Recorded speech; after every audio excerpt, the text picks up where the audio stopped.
Hello and welcome to the Game Theory Podcast 2023 NBA Draft Live Show. I am Sam Vecenie. Adam Spinella is suited over there in the DMV, Virginia area. What's going on, Adam? What up, Sam? We're here. It's draft night. I think you and I were talking off air. Like, this is it. Like the last push here. Everyone is overtired and overexhausted, but the best night of the year. This is what we do it for. I am thrilled to be here with you. I am carrying on the Matt Penny tradition, being dressed to the nines here. Shout out Matt Penny. Thank you for trailblazing. This is going to be so much fun. Well, I hope Matt Penny is watching. That's my hope. Where is he? I mean, we got to get Penny in the building here. Penny, I love you. Wish you were here as well. Adam joined us last year to do this. We're going to break down every first round pick this year. And I don't know, where do you want to start? Do you want to start trades, or do you want to start with like my general prediction on what's going to happen here? Let's probably start trades, because I'm sure that is going to factor into some of the potential outcomes that we see, even at the top of the draft. So the first trade that I think is important, the one that like completely blew my mind, to be honest, was the Marcus Smart trade last night. The 3-team deal between the Wizards, the Celtics, and the Memphis Grizzlies occurred late last night after. Were you asleep, Adam? Honestly? No, I don't sleep anymore. No, I was up. Okay, good to know. So this deal happens, and Kristaps Porzingis, the Celtics were very clearly trying to acquire Kristaps Porzingis over the course of the last few days. There was a deadline with Kristaps Porzingis' contract where the only way for the Celtics to acquire him was to opt in to this deal with the Wizards into a $36 million player option. As soon as he opted in, he gave up quite a bit of leverage, which meant that he really needed to have a deal done ahead of time, and his representation needed to have a deal done ahead of time. Originally, earlier in the day, there was a deal with the Clippers where the Wizards would acquire the 30th overall pick.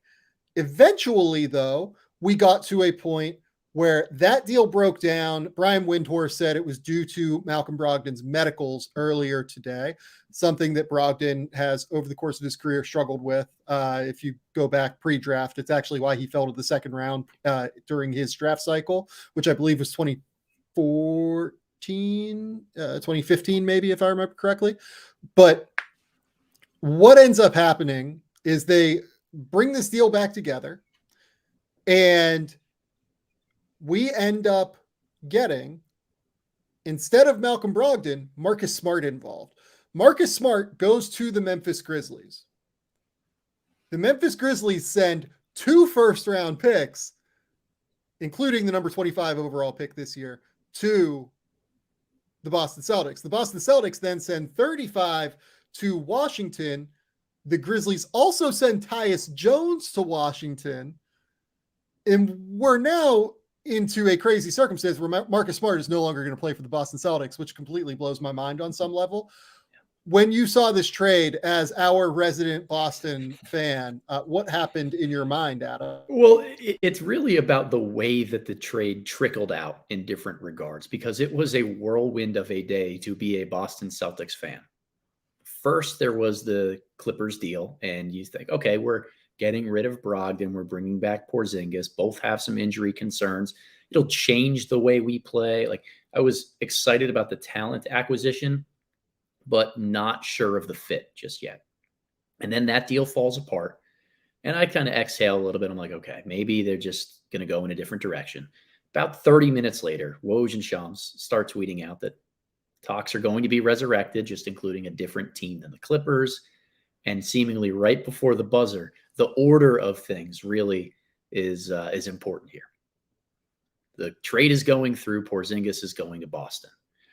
They're working with the Grizzlies on this. Great. Sounds good. Tyus Jones heading to Washington. Sounds solid. And then all of a sudden, Marcus Smart is involved.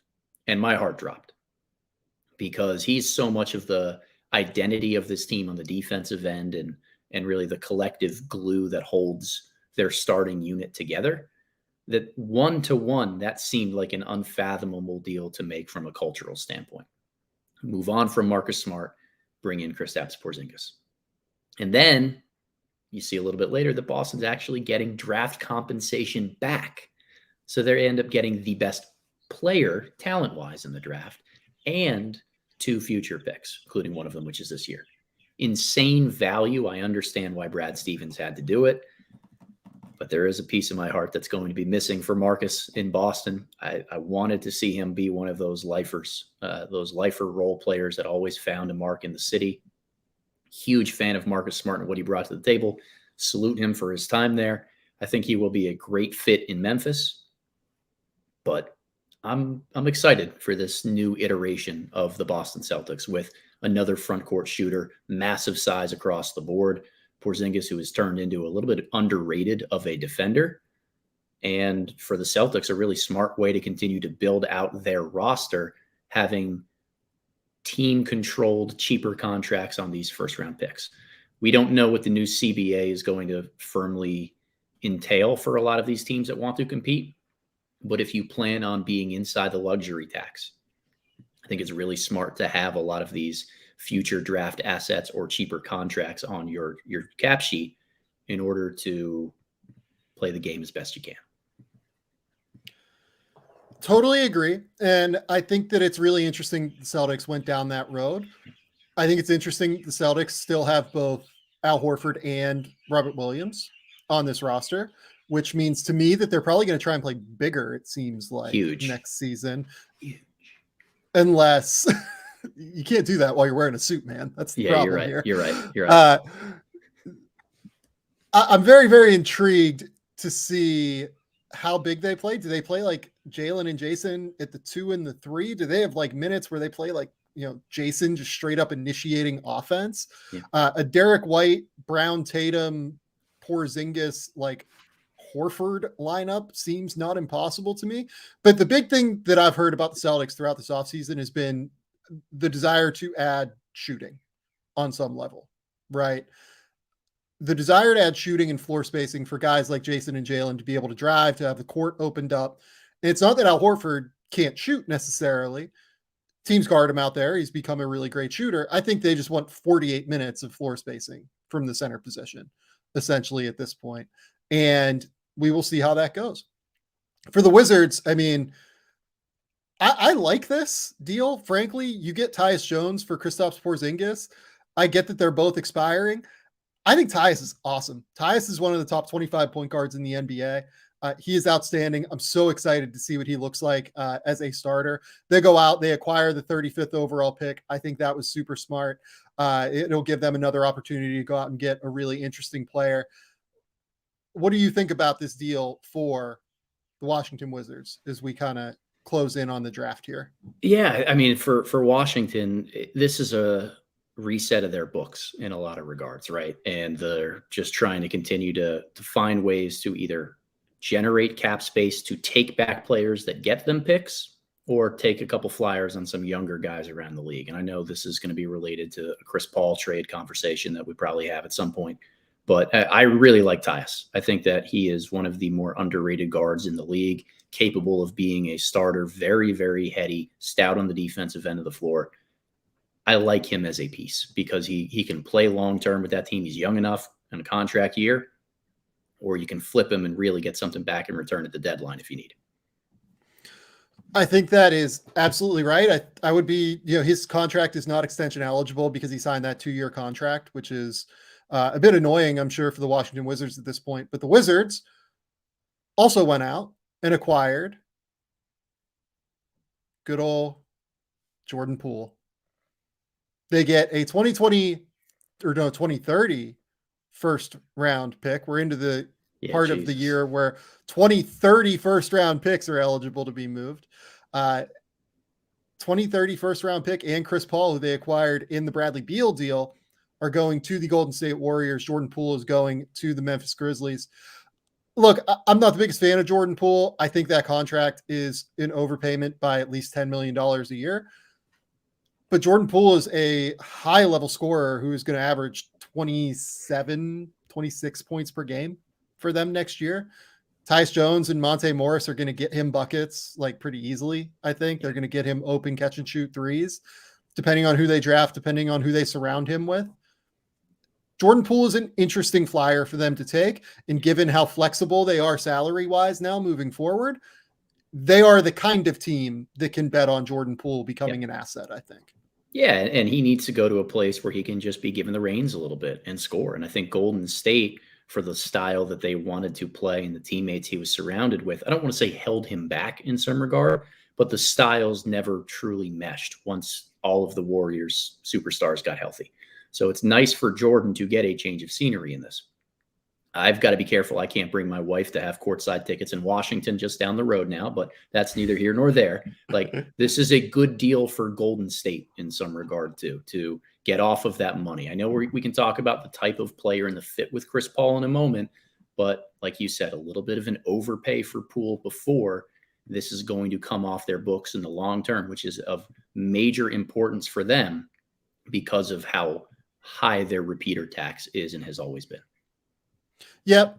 I think that's really right. To me, this is an idea of, for the Warriors at least, similar to what they did with D'Angelo Russell, I feel like, where they are just keeping this salary spot in some way. And they've gone out and acquired a really valuable contract in Chris Paul because the team has a lot of control over what happens to Chris Paul moving forward now. They can use him as an expiring this year. They can use him as an expiring next year. They can release him after this year if they want to get salary relief moving forward. There are just so many different avenues that they can do things, or like they can use him as a trade asset moving forward if they want to, because that contract is as valuable as it is. So I really love this acquisition just from a flexibility perspective from the Golden State Warriors.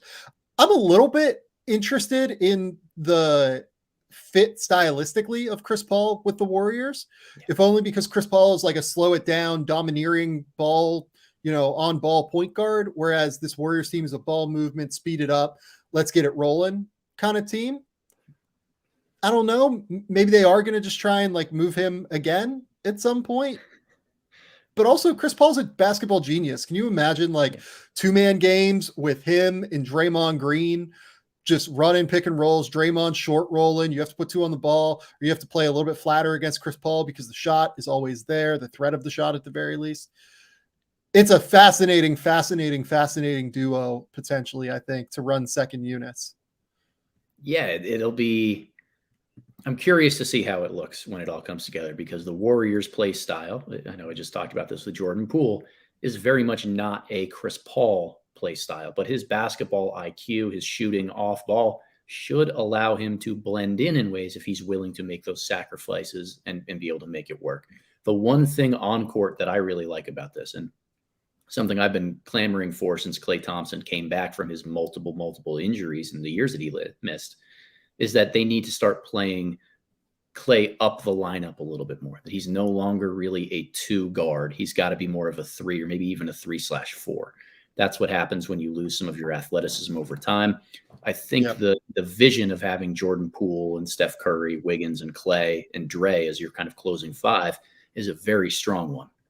Substituting CP3 in for Poole there, we'll see how it all works. But I'm applauding them for actually going in the direction of moving smaller, because it's a way to benefit Klay and not expose him as much defensively.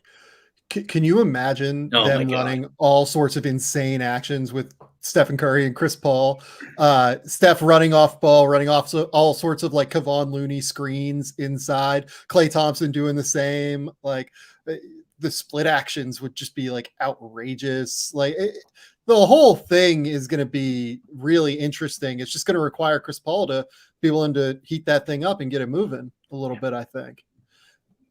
Okay, last thing here, the Grizzlies, because it seems like we're closing in on San Antonio being on the clock, right?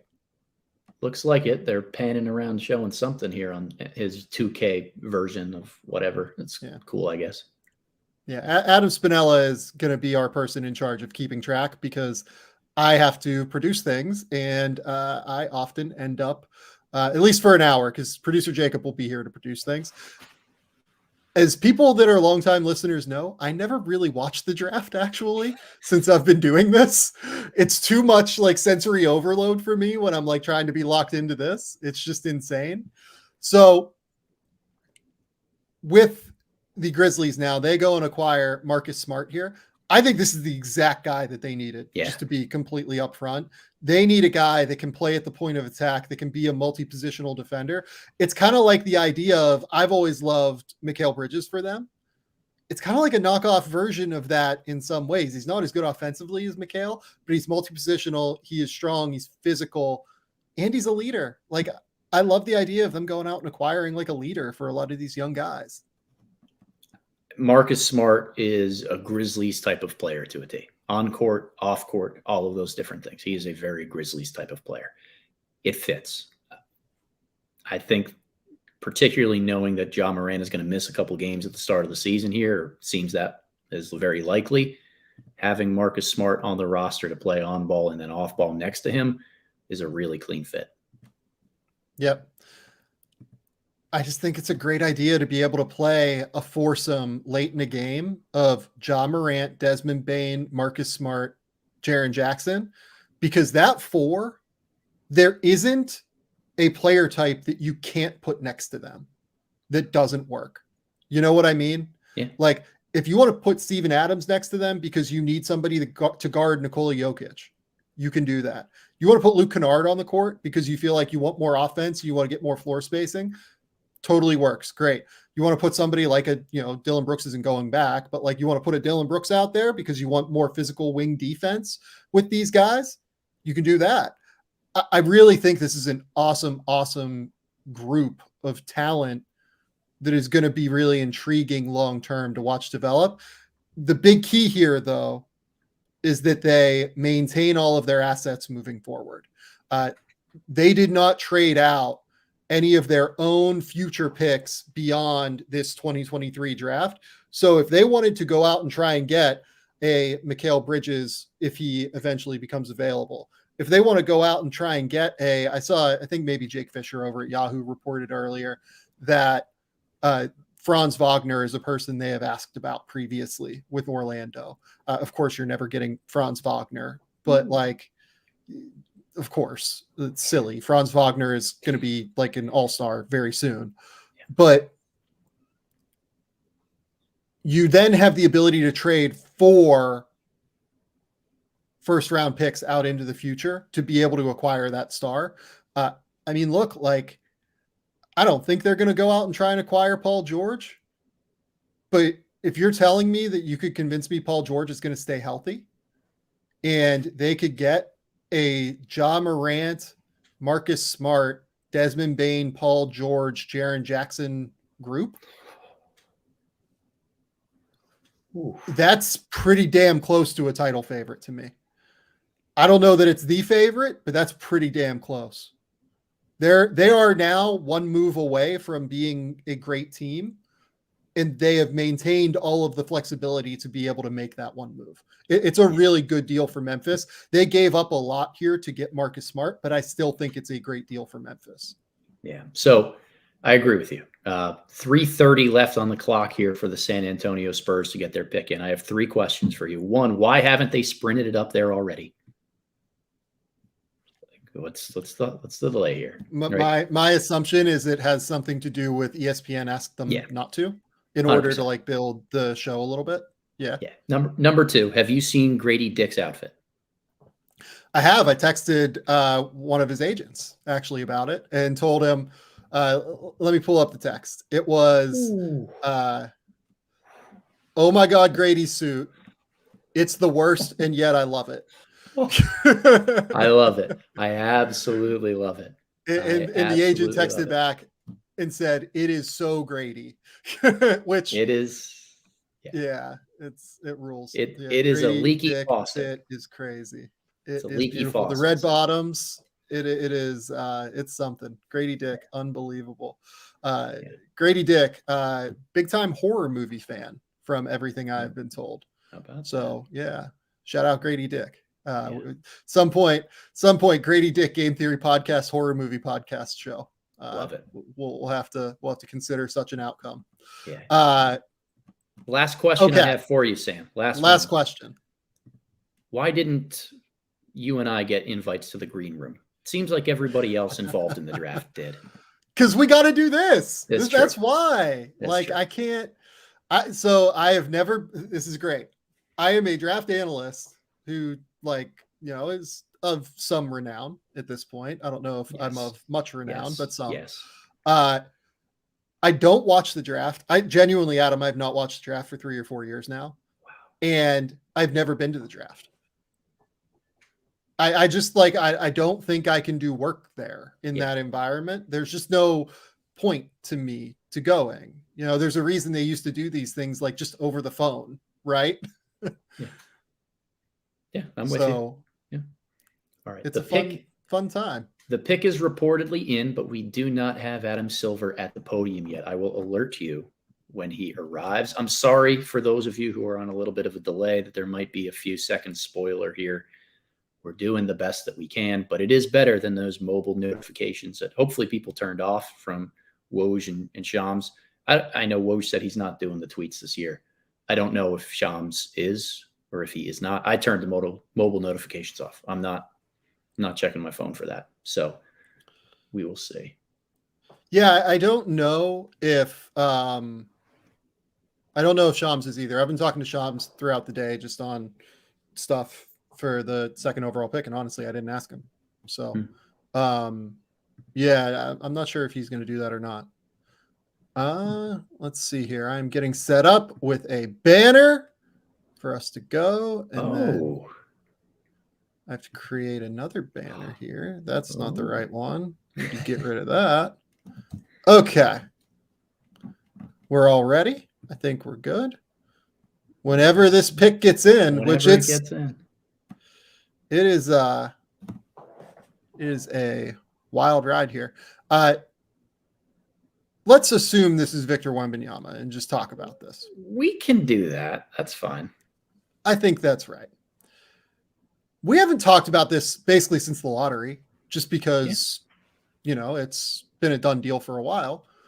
I feel like with the number 1 overall pick, the San Antonio Spurs select Victor Wembanyama is a good thing for the San Antonio Spurs, and B, their roster fits him really well is the important factor here.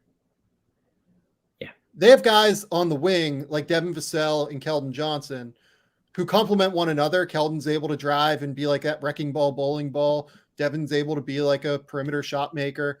Please interrupt me whenever they actually. Yeah, I'll let you know. Yeah. They have Jeremy Sohan, who's this jack of all trades, as like a 4-man that I think is like genuinely the perfect complement next to Victor Wembanyama. Like almost kind of like Aaron Gordon next to Nikola Jokic in some respect, right? With his ability to handle the ball a little bit, his defensive versatility. There's just a lot of different things that he's going to be able to bring that are going to allow Victor Wembanyama to play the versatile kind of screen coverages that are going to make him so successful. Adam, do we have an official pick? It seems that we have an official pick. Adam Silver is at the podium. Again, I have it muted right here so that this is not getting anything. And there it is. The first overall pick, Victor Wembanyama from France. Love it. So I think that has always been the likely outcome. What in the world happened here? How did that not get saved? Okay, we're clear. There. So how do you feel about this fit? Because look, we all know Victor Wembanyama is a star. I just kind of talked about the fit. Maybe let's go with this instead. Do you think Victor Wembanyama is the best prospect since X? Or what is Victor Wembanyama the best prospect since? Maybe is the better question. I'll go all the way back to LeBron James. It's been 20 years as far as I can tell. I've been covering the draft for 6 now. By far the best prospect I've scouted in that period of time, but been a basketball fan since I was, mid-90s and following players and have a good feel for who's come in the league and who hasn't. Nobody is like him in terms of the diversity of ways that he impacts the game of basketball and the multitude of areas he can dominate in. Unguardable in one-on-one circumstances with his back to the basket. And that's in the mid post where he can turn around jumper over the top of everybody, drop step dunks whenever he wants the mismatch post with size-wise. He can really take anybody off the bounce because of his length that he wants to. there's such a high ceiling for him to tap into offensively. He has turned into a dominant offensive player. What he's always been is a dominant, just a geometry changing player on the defensive end. Blocks shots and protects the rim. Does an unbelievable job of shot deterrence inside the lane and near the basket, which is an underrated part of being a great interior defender. He can show and recover on screens. He can play at the level. He's shown some ability to switch, obviously great from the weak side. But I think he provides such a comparative advantage to everyone else in transition. That's where his game pops the most. He can handle. He can be a rim runner. Those are great traits on offense. Then on defense, he is the shot eraser. If it's a 2-on-1 and Victor Wembanyama is the one, you're probably not scoring unless you take a jump shot. It's unbelievable how he just changes the entirety of the game by being out there. Really humble, mature kid. I'm sure everyone has seen the JJ Redick podcast from earlier this week and some of the clips going around about how he's like a mini philosopher and a really well-adjusted kid to be in this position. Every indication is that he's going to make it. And when you combine that with the monstrous upside and the impact he's already shown in a professional league, this checks every single box. It's right. I completely agree with you. I think that he ticks every box except for maybe like the ability to stay on the court long term. Last year, he missed some time with injuries while playing a schedule that was a little bit more onerous than it was this season while playing with Metropolitans, where he's playing once every like 6 days or so. But that is the ultimate splitting of hairs. I agree with Adam. I think he is the best prospect since LeBron James. I think LeBron was the best prospect basically since Kareem, having done all sorts of research on this previously. There are a number of players that I think you can compare Victor Wembanyama to. I think Arvydas Sabonis is an interesting name. I think that certainly Ralph Sampson is a name that will come up for people across the NBA as somebody that Victor Wembanyama compares to. I also believe that Bill Walton is a name too. It is a fascinating group of players that he compares to. All of them were great. Ralph Sampson just got hurt, unfortunately. And Bill Walton's a Hall of Famer. Arvydas Sabonis is a Hall of Famer. These guys that are generational prospects, they're generational prospects for a reason. And they tend not to miss barring injury. That's the reality. And I'm excited. Yeah, this is a no-brainer. Wemby getting emotional here in his sit-down interview on ESPN, I think shows a lot about him too, that even though this has been a foregone conclusion, he cares so much about the moment. He cares and puts, in a delicate way, he puts the pressure on himself to live up to this hype. I love Vic as a person. I love him. And for people who don't know, Shams is doing picks, it looks like, just as a heads up. We are not going to go with Shams's picks and stay out front. We're going to stay with the show, essentially. That way we can kind of talk through these guys a little bit more, do so a little bit more substantially. We think it'll be fun. Adam will let me know whenever the next pick comes up, obviously. Yeah. But we do have a pick, and it'll be intriguing for people to react. In terms of Wembanyama moving forward, is there a specific kind of point guard? Is there a specific kind of player that you would like to see San Antonio target in free agency? I would just say throw out the traditional labels of position types when you have a guy like Victor Wembanyama. I think that what the Spurs already have with him means you can build a dominant defense with length and perimeter pressure everywhere. I wouldn't want to sacrifice that by getting a certain point guard. I also think that it means that offensively, you're looking for skills more so than positions of players. You need more shooting. You probably need a good pick and roll threat who can throw lobs up to him. That's something that's missing on the roster right now.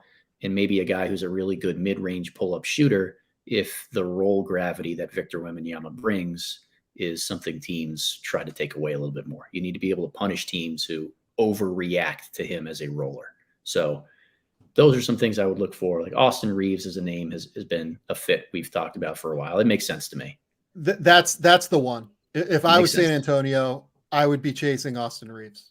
Like, I think that is the guy that makes the absolute most sense in the world for the San Antonio Spurs moving forward. As a versatile piece, he does not stop you from going out and finding an elite level point guard, an elite level creator if you want to. He does not stop you from, having him as playing the point guard, right? There's just a number of different things. Adam has the pick, it looks like. Do you? Adam Silver is walking to the podium with the second pick in the 2023 NBA draft. The Charlotte Hornets select Brandon Miller, University of Alabama. So let's talk about this a little bit, because as I talked about earlier, I put Scoot at the mock earlier today. My impression is that this entire situation throughout this process for Charlotte has been open. I do not think that at any point up until this week, they made a real decision. I think that there may have been a slight lean early on with Brandon. I do not think it was as strong as what was portrayed publicly, just straight up. And this was always more of a toss-up, and they decided to go with Brandon Miller. I've heard some other things that maybe at some point might get reported by somebody else, but my impression is that there was a bit more of a split, I guess, than you would think. Like, I think it was a genuine debate within the Hornets front office where Brandon Miller ends up going number 2 overall. Great player, like really, really great player. Adam, where did you have Brandon Miller on your board to finish? I had Brandon Miller number 3 on my board. I'm in the suit. I didn't shave the head tonight, but I may end up doing the Jay Billis thing here and just be the wingspan guy who talks about the value of length in every draft, and like the value of having a guy who's 6'9" and can be the perimeter initiator of your offense. Brandon Miller is a really well-rounded player on both ends of the floor. 6'9", plays off ball because of his three-point shooting range and prowess. Very good passer in the pick and roll, and a guy who can create for himself and others. I love the micro skill that he brings to the table of passing with his offhand. Really underrated trait, prevents teams from forcing him in either direction. Important if you're going to be one of the top players and offensive options for a team in the NBA. Underrated playmaker out of the pick and roll. I think more of a 2-level scorer right now than a 3-level scorer. Good in the mid-range, which is something he didn't get to show at Alabama, but has in the past at AAU and high school levels. Obviously talented out to 3, has some challenges with separation and consistency of rim pressure. He made slight in-season improvements. You hope that as his frame fills out and he gets stronger in his lower half, some of those issues are going to subside. But an active defender who can guard both wing spots, uses his length well, cares about that end of the floor, a very good rebounder. And by all accounts that you and I talked about very early in this draft cycle, a guy early on in the process who established himself as kind of being the guy who wants the ball in clutch situations, that would have the propensity to really go off for Alabama. We saw that last summer at times. We heard that coming out of their camp in the preseason process.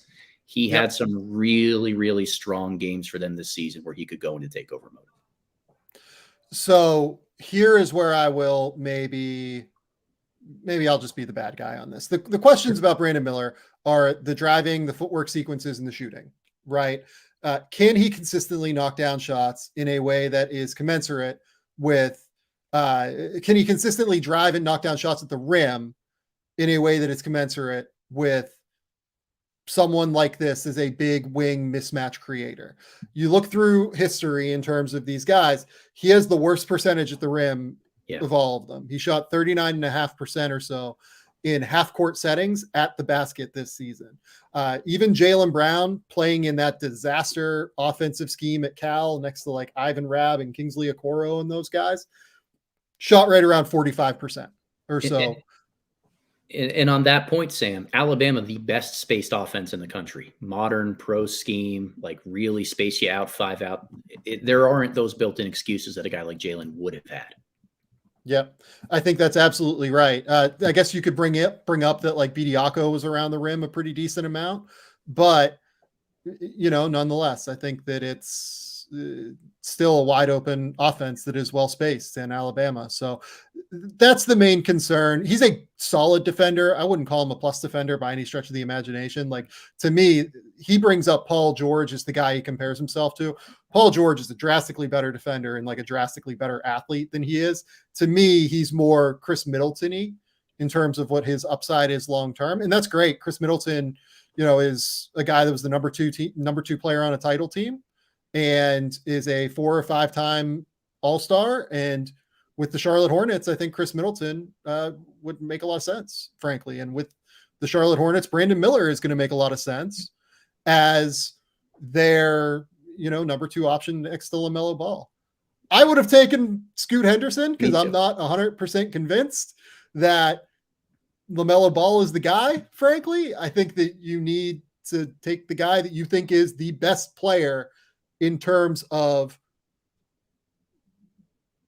being, the leader of your team and having a chance to be the best player on a title team. LaMelo is an all-star. I don't know if he's that. He might be. Like, he might grow into that, but I don't know if he's that yet. And before I know that I have someone that can be that, I am taking the guy that I think has a chance to be that and taking as many times as we can. Yeah. And okay, so shifting to Portland, like Silver's not at the podium yet, but it seems like here he is. He's walking out now. This will be, I don't think, an intriguing pick to make. I think we have a feeling who it's going to be, but what do we do as a result of this is going to be part of the conversation here with Portland. So Adam Silver has announced Scoot Henderson to the Portland Trailblazers. No surprise. Yeah, no surprise there. Scoot Henderson to the Portland Trailblazers. Adam Spinella, explain Scoot Henderson while you're here, while I'm typing up and producing this stuff.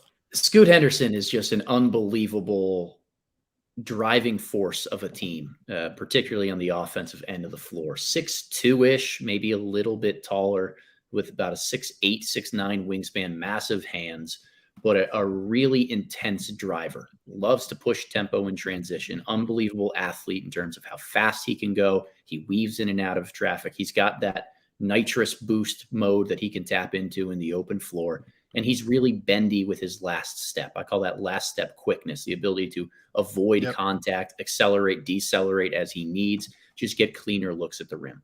Really pick and roll maestro is the type of role for him in a half court setting. Put the ball in his hands, spread the floor and surround him with really good, smart shooters and a roll man. And he's going to make the right decision 9 times out of 10. His assist numbers were fantastic on a G League Ignite team that didn't space the floor or shoot the ball particularly well from 3. He has a couple smaller warts in his game that he needs to work on. He is a great mid-range pull-up shooter, but has not consistently extended that to 3. I think that he's decent enough that teams can't always go underneath ball screens, but when he knows that that's what they're going to do, he's okay to counter it. If he doesn't know, there are some issues. I also worry a little bit more just about defensive versatility and flexibility. A lot of these smaller guards don't have many places to hide when you go into a postseason series against multiple teams that are built all 6'5" or larger. The nice part about Scoot is that he's just a giant muscle. And he's hyper competitive. He's going to be the type of guy who finds a way to overcome that anyway. But those are at least the questions and the concerns right now. The 3-point shooting range and how consistently he holds up against different schemes and coverages on the defensive end. The main question that I have now is, what does Damian Lillard do? Because if I am the Portland Trailblazers, that's my biggest question. And I now have, frankly, the most athletic future backcourt in the NBA in Scoot Henderson and Shaedon Sharpe. 2 guys that, by the way, I think fit incredibly well together long-term. As long as Shaedon Sharpe is able to continue to be the very, very high-level shooter that I think he is capable of being long-term, and showcased certainly late in the year last season, it's going to be perfect. They're going to be able to play off of each other exceptionally well. And I think bring a lot to the table that opposing teams are going to struggle just to match up with athletically even. It's going to be hard to keep these guys out of the paint. All you have to do is build a well-spaced floor, and you kind of have the job done, I think, long-term. ultimately now it's just about Damian Lillard and how long do these guys stay here? Yeah, Portland has options, and this was the best case scenario for them, I think. Scoot Henderson falling to number 3 because it opens up a treasure trove of options for them. They can stay the course and play these two guys together. I think Anthony Simons might be the odd man out in some regard there, but you can get value back and extract a better roster fit alongside of Scoot and Dame if that's what you decide. You can hit the full reboot button and go Scoot and Shaden long term. And that's an unbelievable high ceiling duo to be able to have athletically, half court creation. Shaden Sharp was terrific over the final month of the season for a Blazers team that obviously was trying to play through him and tank a little bit, but he showed some fantastic parts here. There's a lot of ways the Portland Trail Blazers can go. Now, this is, to me, a gift-wrapped third pick for them. I think that is right. And I think that long term, we will find out what they do. If you're the Blazers now, what are you trying to accomplish with your roster build? Are you trying to move Damian Lillard? Are you just going to Dame and saying, look, we want to go a different direction? Or are you hoping Dame does it and just says, because one thing Brian Windhorst said earlier today is that neither of these guys want to be the bad guy. Neither the Blazers nor Dame want to ask out. I don't know. Like, it doesn't have to be that way. Like, you can just mutually say, like, look, we're going in different directions, guys. Like, let's think about this in terms of what each organization wants long term. That's what Windhorst said? Well, in terms of nobody wanting to be the bad guy. Yeah. That's what he said. Now, why would that be? I mean, if I'm Portland, I'm honestly, and this may sound unconventional, I'm going to Damian Lillard and I'm asking him what he wants. Yep. That's it for me. Hey, man, you have been the face of our franchise and organization, and we 100% want to do right by you. We had to take Scoot Henderson. We had to take best player available here at number 3.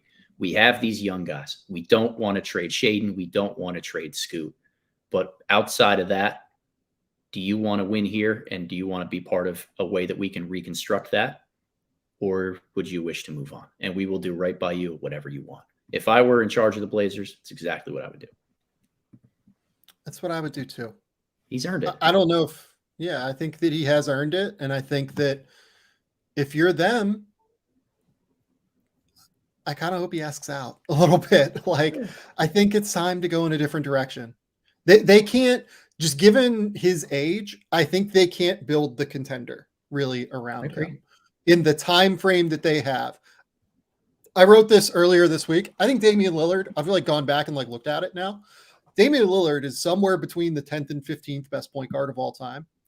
He's unequivocally a top 75 player to ever play in the NBA.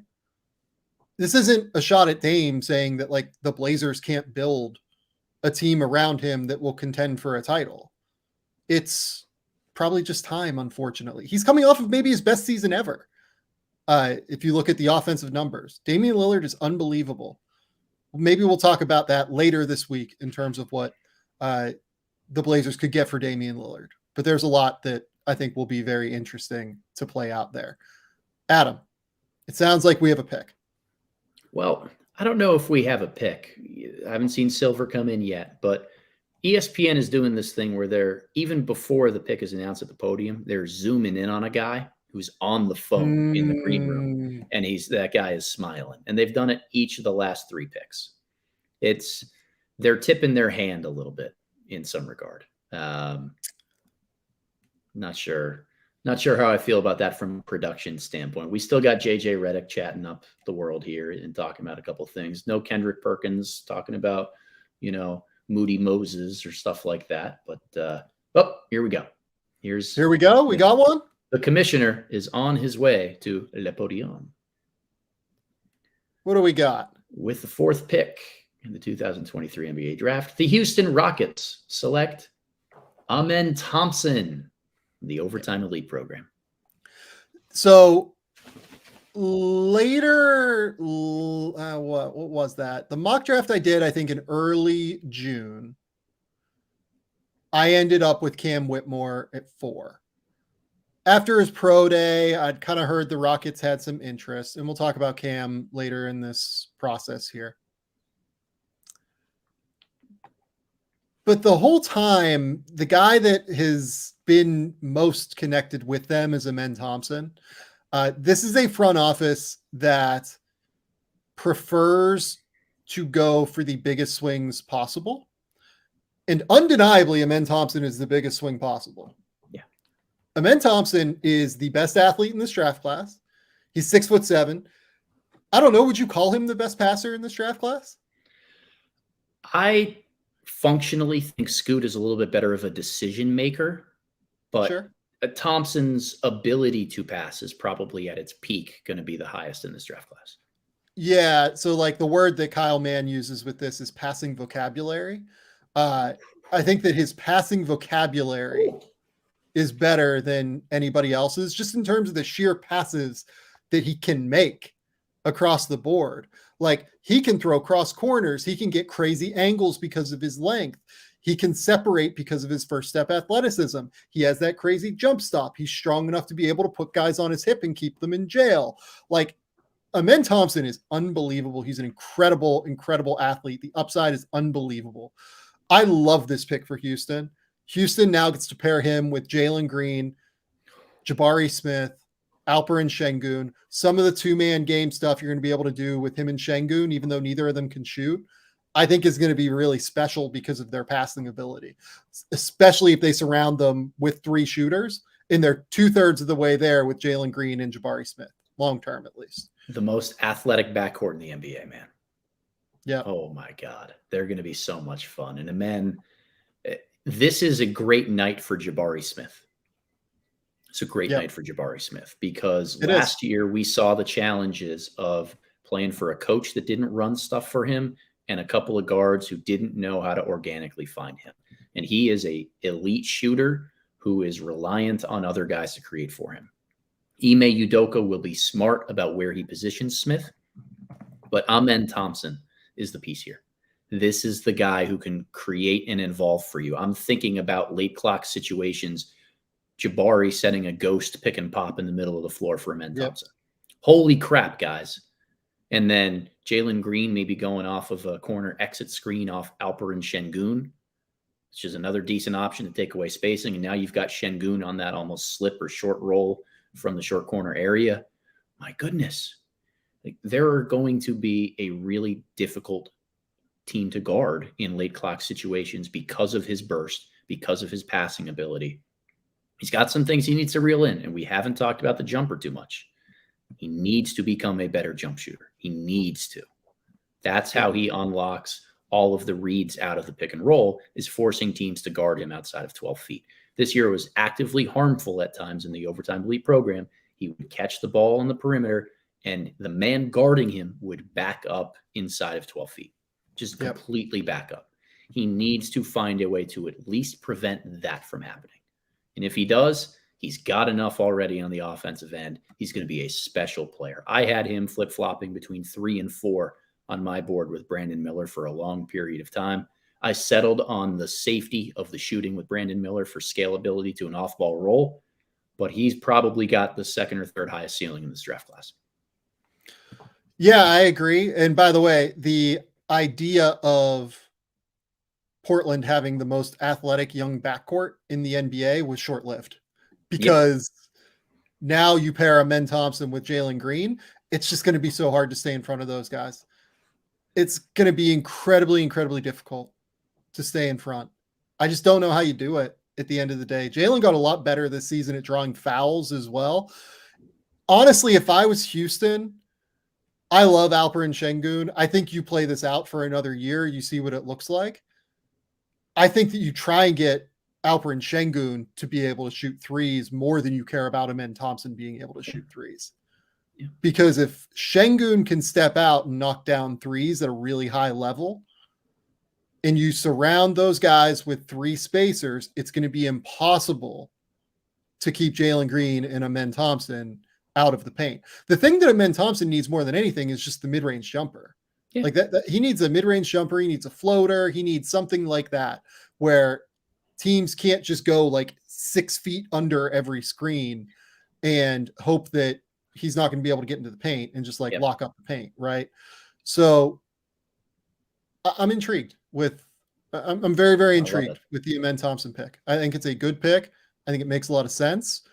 And we'll see what happens now with James Harden as well. The James Harden of it all is intriguing. I think Thompson could play with James Harden on some level. You'd just be taking the ball out of Harden's hands a little bit more. And I don't know that totally works, in all honesty. I don't want to do it. I'd rather build Well, around I you don't. guys. I don't want to do it. I've been very clear that I would not do it. Here But we yes, go. okay. We have Adam Detroit Spinella. time. Well, Adam Silver via Adam Spinella. The Detroit Pistons with the 5th pick are selecting Ausar Thompson from the Overtime Elite program. The Twins go back to back. So this has been trending this way over the last 72 hours, 96 hours, something like that. This was the clear guy. It seemed like it was going to be after a certain point was Ausar Thompson. It seems like the Detroit Pistons have been quite high on him for a little while now. What are your thoughts on Ausar Thompson, Adam? Because I know I get to be the good cop this time. I was the bad cop on Brandon Miller. You go ahead and explain your thoughts on Ausar Thompson. I have Ausar Thompson 13th on my board.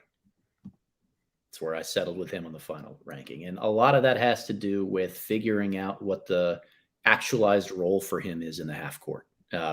Very good athlete, very, very strong basketball IQ.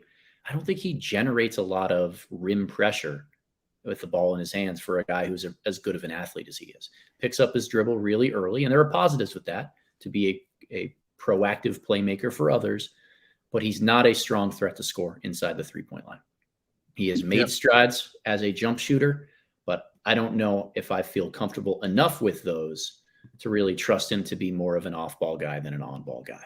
In Detroit particularly, I'm fascinated to see how Ausar, Cade Cunningham, and Jaden Ivey all fit together, because I think that Cade Cunningham is the best player of the group, and he is a guy you want to surround with more floor spacing than with other dynamic athletes, slashers. Ausar is a great cutter, a really good connective passer, somebody who will pop in transition. It makes a lot of sense. But for the love of God, can we get some floor spacing around Cade in Detroit? This, to me, smells like they believe in the shooting. And that was just not a spot that I could fully get to. Oh, no, like there's no way that you can take Ausar Thompson without believing in the shooting. If you're not, I had Ausar at number 9. I would have taken quite a few players ahead of him. I think the upside's very real athletically. And I think a lot of teams got to the point where they felt like they wanted to bet on the upside athletically. Here's the other thing about the Thompson twins in general. I've talked to them on this show before for an hour, something like that. You talk to them, you get to know them over a little bit of time. Unbelievable kids. Like the exact kind of human beings that you want to bet on across the board. They're mature, they're polished, they're engaging. They really connect with you during the time that you're with them. They are very smart. Like you can just see, like there's like that light in their eyes where they're truly listening to you and like paying attention to you as you ask them questions. They want to bounce off of you. Like they do truly want to have an interaction with you as they, talk to people. And I think that's really important. That's an incredibly important piece of talking about why you're willing to buy into somebody improving, right? Yes. That's really the key, right? If you are willing to buy into the human, you're probably going to buy into them continuing to work. And all of the intel out of Overtime Elite is that these kids work. Yep. They put in the time. They're super professional. Now, when Adam talks about the shot, what worries me is that sometimes Ausar doesn't get all the way squared up. He has kind of inconsistent engagement in his lower half. He struggles to shoot it on the move, needs to really generally improve the shot prep. He looks like a guy that has generally lived his life as a driver, right? And that's always been his first goal. I think Ausar's shooting is much further ahead of where Amen's is. But now you have a core of Cade, Ivy, Ausar, Jalen Duren. And oh, by the way, the fifth guy that they really like there is Isaiah Stewart. The Athletics' James Edwards continues to report that they're going to try and offer Isaiah Stewart an extension. So I'm fascinated by the fit. I don't know if that's the best idea long term, frankly. I don't. It just feels very Troy Weavery, right? Great athletes, high processors, positional length, bet on the shooting to come around later. Here is Mr. Silver with pick number 6 for the Orlando Magic. And it appears that they are selecting Anthony Black from the University of Arkansas. Let's go. Okay, now I have to let you talk first again because Adam Spinella is a big Anthony Black fan. By the way, like many teams were coming into this NBA draft.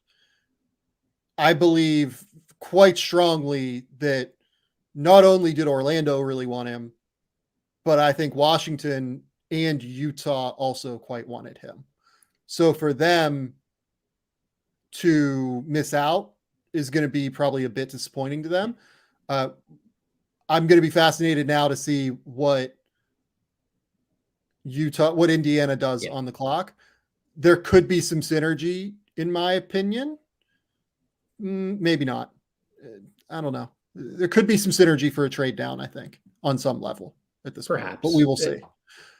I love Anthony Black for a lot of the reasons. You talk about Anthony Black. Yeah. So a lot of the reasons you just mentioned with Ausar Thompson, betting on the person. Every indication about Anthony Black is that you bet on this person. Elite competitor, just wants to show up and handle his business, is a work in the dark, win in the dark kind of guy. Just keeps getting better at his craft, doesn't care what AAU team or highlight mixtape he's on, just wants to play and become a great basketball player.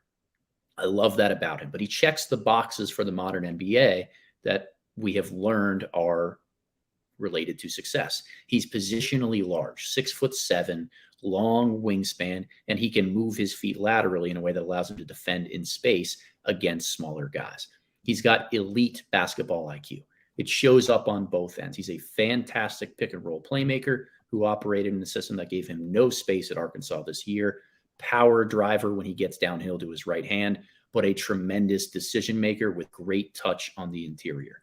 On the defensive end, I keep calling him the best perimeter defender in this draft class. Pristine with his off-ball placement, and he plays a cat and mouse game with other ball handlers that forces them into turnovers. He's big enough to guard up or down the lineup in some regards. I think that he's going to be eventually really good at avoiding contact on screens. He just has to do it a little bit more consistently to be able to guard at the point of attack.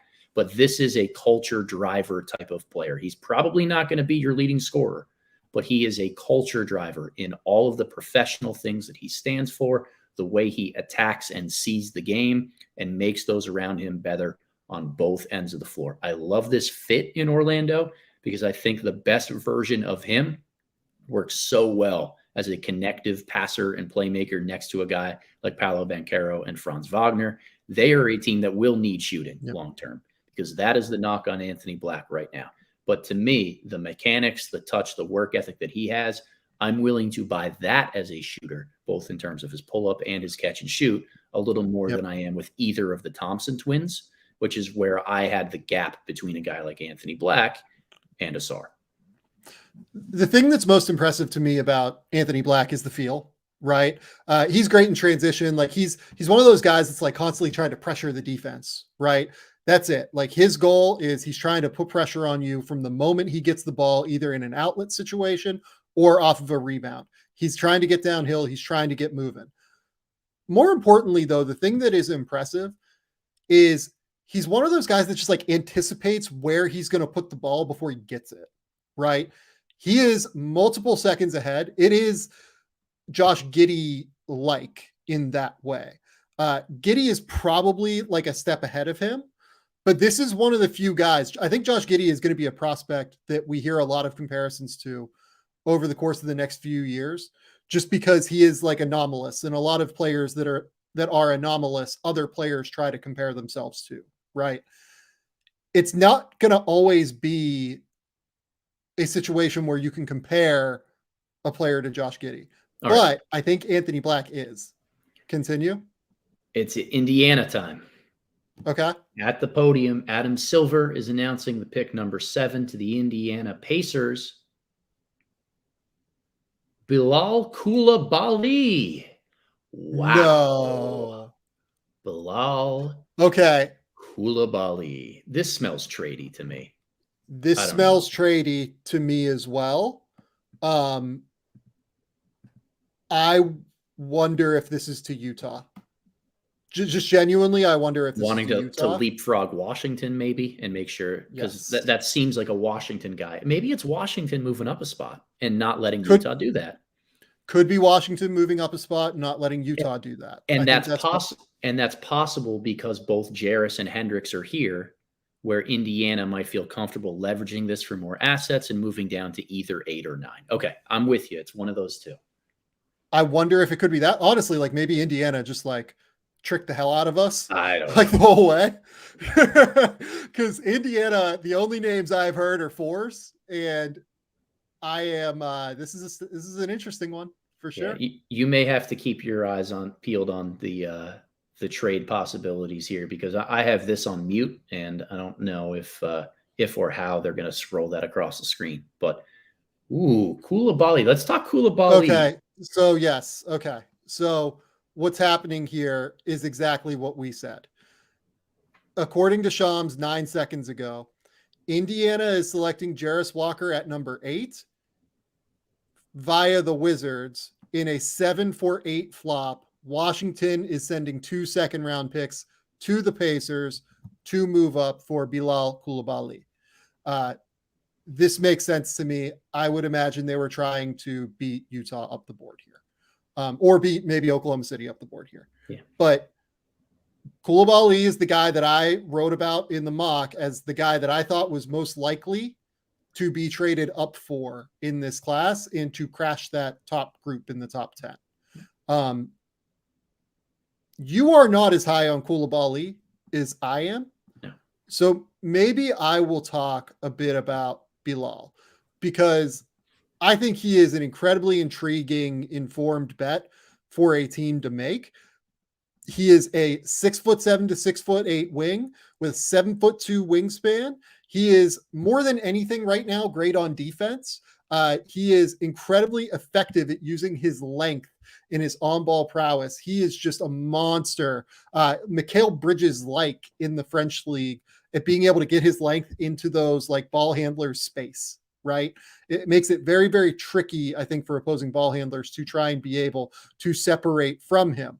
Now, the issue with Coulibaly is that you look at his overall offensive usage and it's very low. Even over this little run here where he's been quite good and has scored 15 points, there were only a couple of games in that run in the French League playoffs where he really had like 15 and was taking guys off the bounce and running ball screens and stuff. A lot of them come on catch and shoots, cuts, things like that. Overall, his offensive usage this season in the French League was equivalent to something like Isaac Okoro's usage with the Cleveland Cavaliers.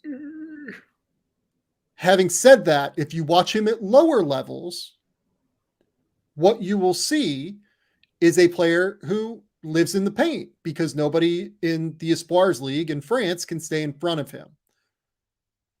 It's an informed bet. You're betting on tools here. He's a great athlete. He has incredible length. He has real athleticism. Like, he has great quickness. Like, he has real bursts vertically. He's a great transition player. Honestly, pairing him with Tyus Jones and Jordan Poole, I think makes a ton of sense for the Washington Wizards moving forward. Sure. I get the tools argument. I always ask the question, can you develop feel? That's something I don't really know. And if you're not sure, or if you are sure of that answer either way, I have a tough time rationalizing him above Cam Whitmore, because I think Cam is an equally explosive athlete in a lot of different ways, but a little bit more of a shot creator and proven shooter.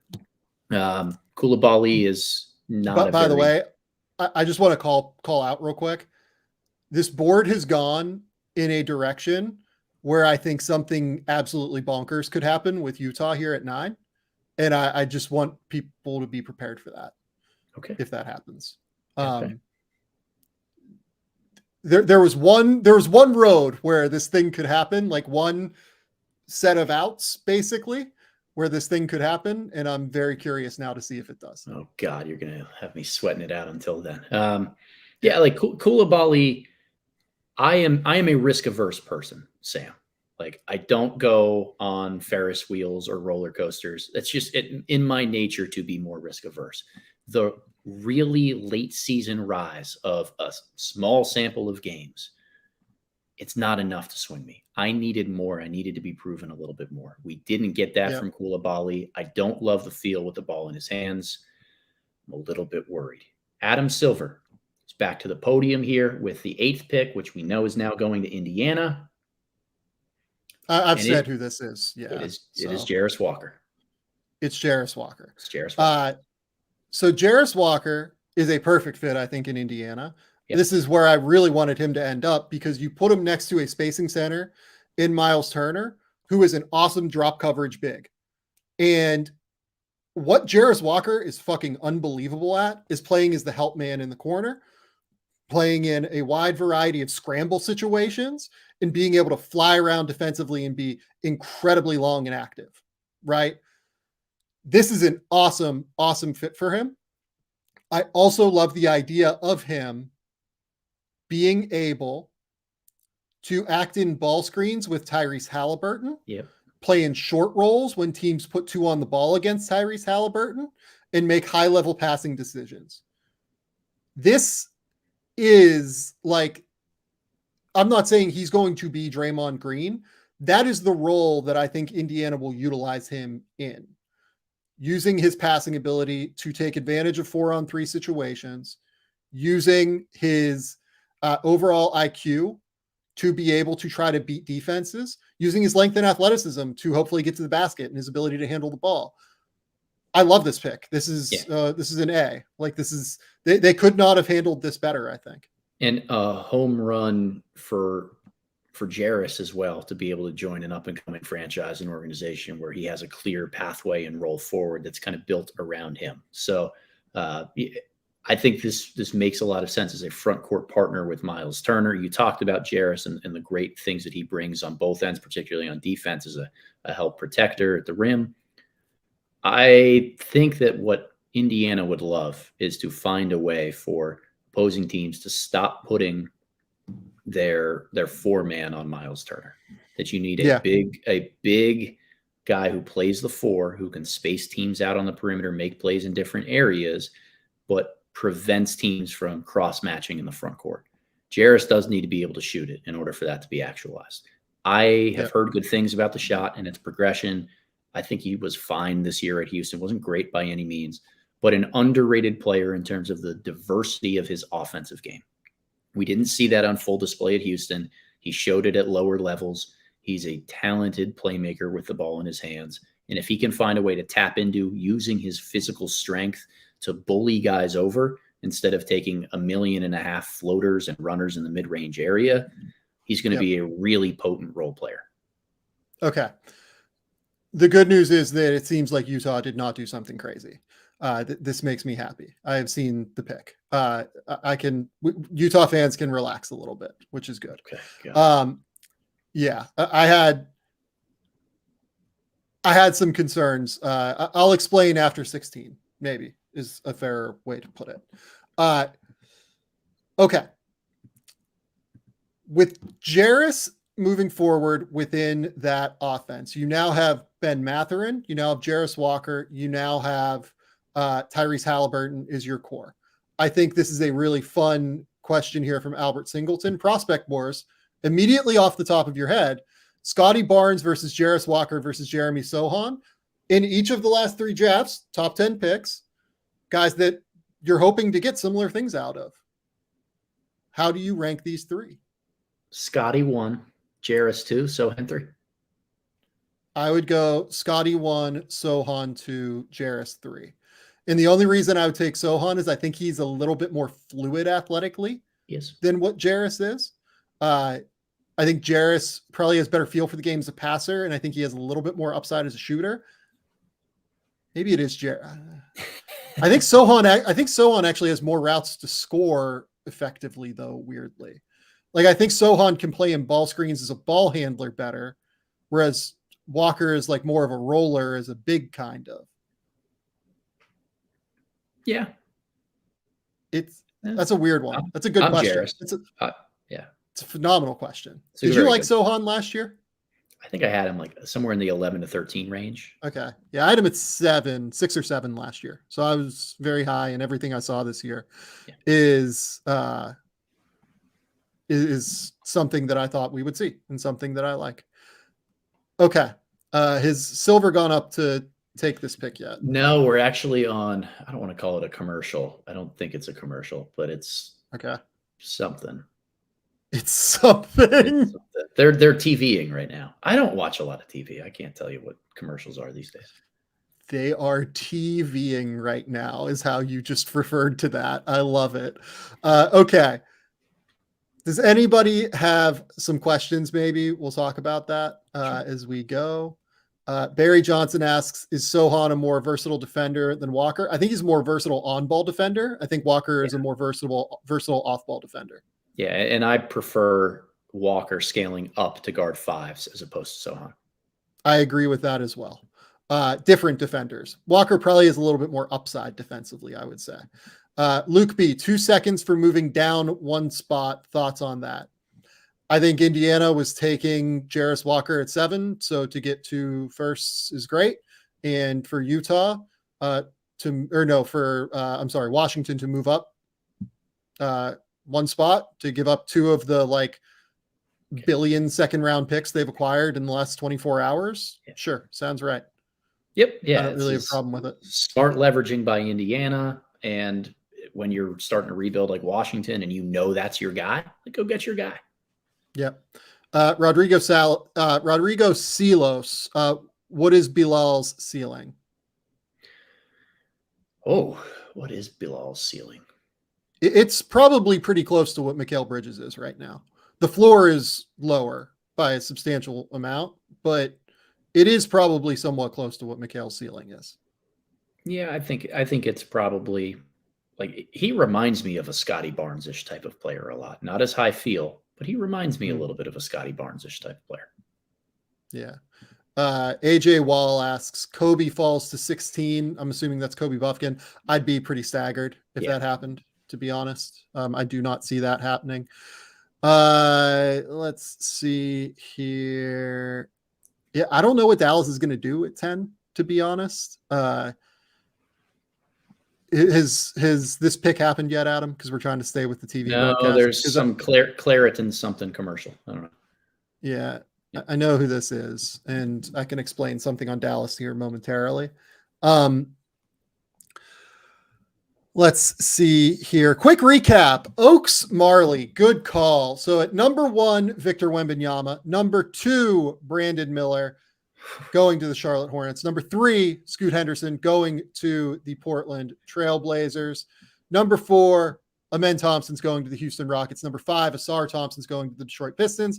Number 6, Anthony Black is going to the Orlando Magic. Number 7, Bilal Coulibaly is going to the Washington Wizards via trade from the Indiana Pacers. The Pacers move down 1 spot and select Jarace Walker. Adam is looking at the screen now. We have timed this perfectly. And at the 9th selection, the Utah Jazz are selecting Taylor Hendricks from the University of Central Florida. Yeah. So I've kind of assumed that they would be willing to take Hendricks. Over the last 48 hours, I had some questions on if he was like their guy necessarily, if the board ran out this way. I would have been very interested to see what they would have done if Bilal Coulibaly would have been on the board with Taylor Hendricks. Like if Cam Whitmore goes 7 instead of, or if Cam Whitmore goes 7 instead of Bilal Coulibaly. I think that Coulibaly versus Hendricks would have been interesting, but Hendricks is just a fascinating player, right? He's the classic 3-and-D guy that is going to help you on some level win games. I completely believe in the shooting. I see no reason not to. Then defensively, he's a great weak side rim protector. is great timing on that end. He plays with good verticality, really good at going up off of 2 feet, like getting his center of gravity underneath them, or like, kind of flattened out and and well proportioned. Great anticipation for flying around defensively. I think this is a great fit next to guys like Lauri Markkanen and Walker Kessler. Again, this is going to be a team with Walker Kessler that plays drop moving forward. That's going to be their move. And you get this guy who can be like a crazy help defender behind Walker Kessler in drop. You're essentially creating the defense that Milwaukee did behind Brook Lopez. And yes, Taylor Hendricks is not as big or as active or as incredible as Giannis is as a help defender. But the idea, I think, is similar in terms of what they're trying to build on that end. Yeah, I like Hendricks a lot. I think offensively, he's more limited to a catch and shoot role than he is anything off the bounce right now. Lower field, needs to reel in his ball handling mechanics in a lot of different ways. A tad upright as a driver, but he did show some flashes with the ball in his hands. He was given the longer leash to play with that in some regard. I like the idea of him paired with a really nice lead guard, running some ghost pick and pop actions, different things that you can do with him in the half court setting. But he's going to be fine if you just space him in the corners in that regard. Longer ceiling, higher upside guy, but Utah has the patience to be able to develop a guy like him. I like the fit. I think that he is clearly a top 10 talent in this class, kind of proved it with his consistency throughout the year. A lot of guys had some peaks and valleys and ups and downs. He was Mr. Steady Hand from the very beginning. And the longer time went on, he was able to show he belonged in this conversation as a result. Okay, so we are going to have a trade with Dallas. Dallas achieved one of its goals here. Do you want me to say who the pick is at number 10, or do you want me to wait? I want you to wait. Okay, so I will say what Dallas did. So Dallas has moved down to number 12 with Oklahoma City. Oklahoma City has moved up. In order to do so, according to Shams, they have taken on the Davis Bertans contract, which is something that Dallas has wanted to do. Dallas has had 2 goals essentially throughout this process. From what I understand, they've wanted to add further depth in terms of younger guys on rookie scale contracts, because as you know, they have traded a lot of their depth over the last little while. And they have wanted to try and create further flexibility after next season in order to create star level outcomes and a potential contender around Luka Doncic. So basically they're trying to get more flexible and they're trying to add further picks. And by trading Davis Bertans, they have achieved the flexibility piece of that. And frankly, I think not moved out of any sort of tier of talent here. From 10 to 16, I think is very similar in terms of talent. The Bertans contract for Oklahoma City fans is $17 million in 2023-24 and $16 million in 2024-25. Not a deal that anybody's going to be particularly enthused about. He does have an early termination option if he wants to exercise that in 2024-25. I don't see that happening because he's not getting that much more money moving forward. I think that the trade makes a lot of sense for Dallas because now really what I've wanted Dallas to do this whole time, I mentioned this to a friend of mine that works for a front office. I've wanted Dallas to just piecemeal themselves down. Oh, yeah. Yeah. Get a team to take on a contract, from Utah, get 16 and 28 and something else, right? So basically you get for this 10th overall pick off the Bertans deal, 16, 28, maybe something else from Utah, continue to do all of that stuff, right? What are you looking at? What do you got for me? No, I'm trying to think of this from Oklahoma City's perspective, moving up to 2 slots. Yeah, who do you think they took? This is a fun question. Right? I do know. Yeah. Okay. So I've had a couple different thoughts that pop into my head. The first is Dereck Lively, a guy who could be that rim protecting center for them. The other is Grady Dick, jumping Orlando at 11, who probably needs a floor spacer. If that's who Dallas thought that they wanted, that would make sense going up. those are really the two guys. And now Silver's at the podium. So we're going to see who he ends up going with here. Like, I think it was smart for Dallas to move out regardless. They needed more veteran guys. There's no instant impact for them. We knew this was going to be a spot. But let's see. Oh, he's announcing the Wizards-Pacers trade. That's what he's doing. So I'll explain while that's happening. Dereck Lively doesn't really fit what Oklahoma City wants to do organizationally. They love centers who can handle the ball and can like dribble, pass, and shoot. We think there's some latent upside with Lively as a passer, right? Like that's a real distinct outcome. But you can't dribble. It's Cason Wallace? Yes, it's Cason Wallace. Oklahoma City likes guys who can play basketball. Yeah, I love it. That's the big key. Like they just like guys who can play basketball. Let's go. The thing that this does, by the way, in my opinion, long term, this sets Oklahoma City up for a star trade moving forward because their big contract on their books right now is Lou Dort, right? I'd imagine they will keep Lou Dort on their books moving forward for this year. But next year, if a star comes available, you can combine that Lou Dort contract with the Davis Bertans contract, which at that point will be expiring. You will be able to do a deal for a player up to probably like 40 million at that point, because Dort and Bertans combined will make 32.5 million. And that season is actually the last year where Oklahoma City is really going to be able to like go above and beyond in terms of trades before they get like crazy expensive with all the extensions they're going to have to hand out to their stars. And they're going to have a ready-made player in Cason Wallace to replace Lou Dort. I think it is fucking brilliant from Oklahoma City.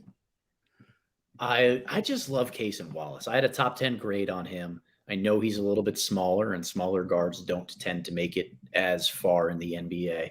But my God, man, this is an unbelievable competitor, a great kid. This is the Kentucky effect that you're betting on the offensive end of the floor. I keep saying the thing with Cason this year is he essentially filled two different roles on the offensive end for the Wildcats. He started the year as more of the off-ball guy, and if you know John Calipari's offense, he likes to keep them segregated. Two backcourt guys, one does most of the handling, the other runs off of a million baseline screens and is more of a shooter. He started the year in the shooter role. It was pretty good.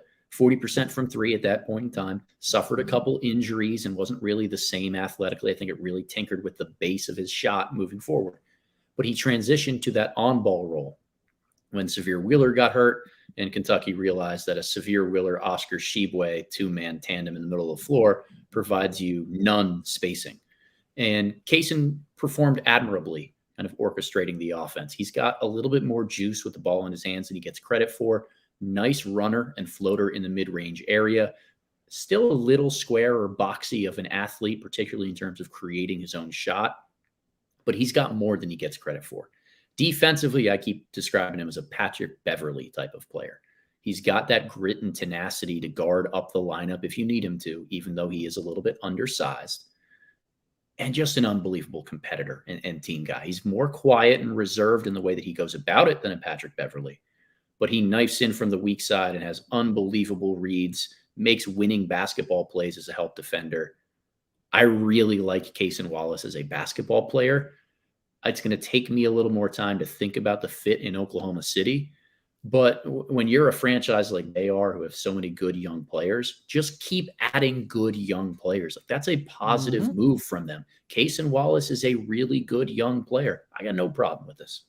Well, and the way it fits is simple. It's you have Shai Gilgeous-Alexander and Josh Giddey, both of whom have improved defensively over their careers, but you don't want Shai having to deal with primary defensive assignments. And I actually don't think Josh can really deal with point of attack defensive assignments. So you go and you get a guy who is an elite level point of attack defender in Cason Wallace that is going to fit with all of these guys and make their life easier. Yep, he's elite. You do think he is elite, right? I do. I mean, him and Anthony Black are the two best perimeter defenders in this class. I think Cason is grittier in some ways. I just like the size of Anthony, which is where Ty goes to the bigger guy. Is essentially what it comes down to. Okay, so this next pick is going to be a roller coaster. So, so it's not up on screen yet. Here it says pick is in, but no silver to the podium. All right, that means it's not Gradey Dick. They need floor spacing. They can't take Cam here. Like they can't go Cam and Anthony Black. That's too much. Okay. Oh, to me that would have been a grade A draft had they done that. You take Cam Whitmore at 11 and Anthony Black, the guy you want at 6. That would have been like the best draft for anybody this year. Here's silver. Orlando Magic select. Who is that? Jett Howard. So look, Adam, you asked for shooting. I did. This is what you wanted. Keep that in mind. Sam. Okay, so I will say this. I had Jett Howard at like 25 on my board. I'm not an enormous fan of this pick. I will say that if I had the ability to kind of continue to tinker late, I probably would have had Jett at 19 or 20. No, I would have had him at 20 on my board.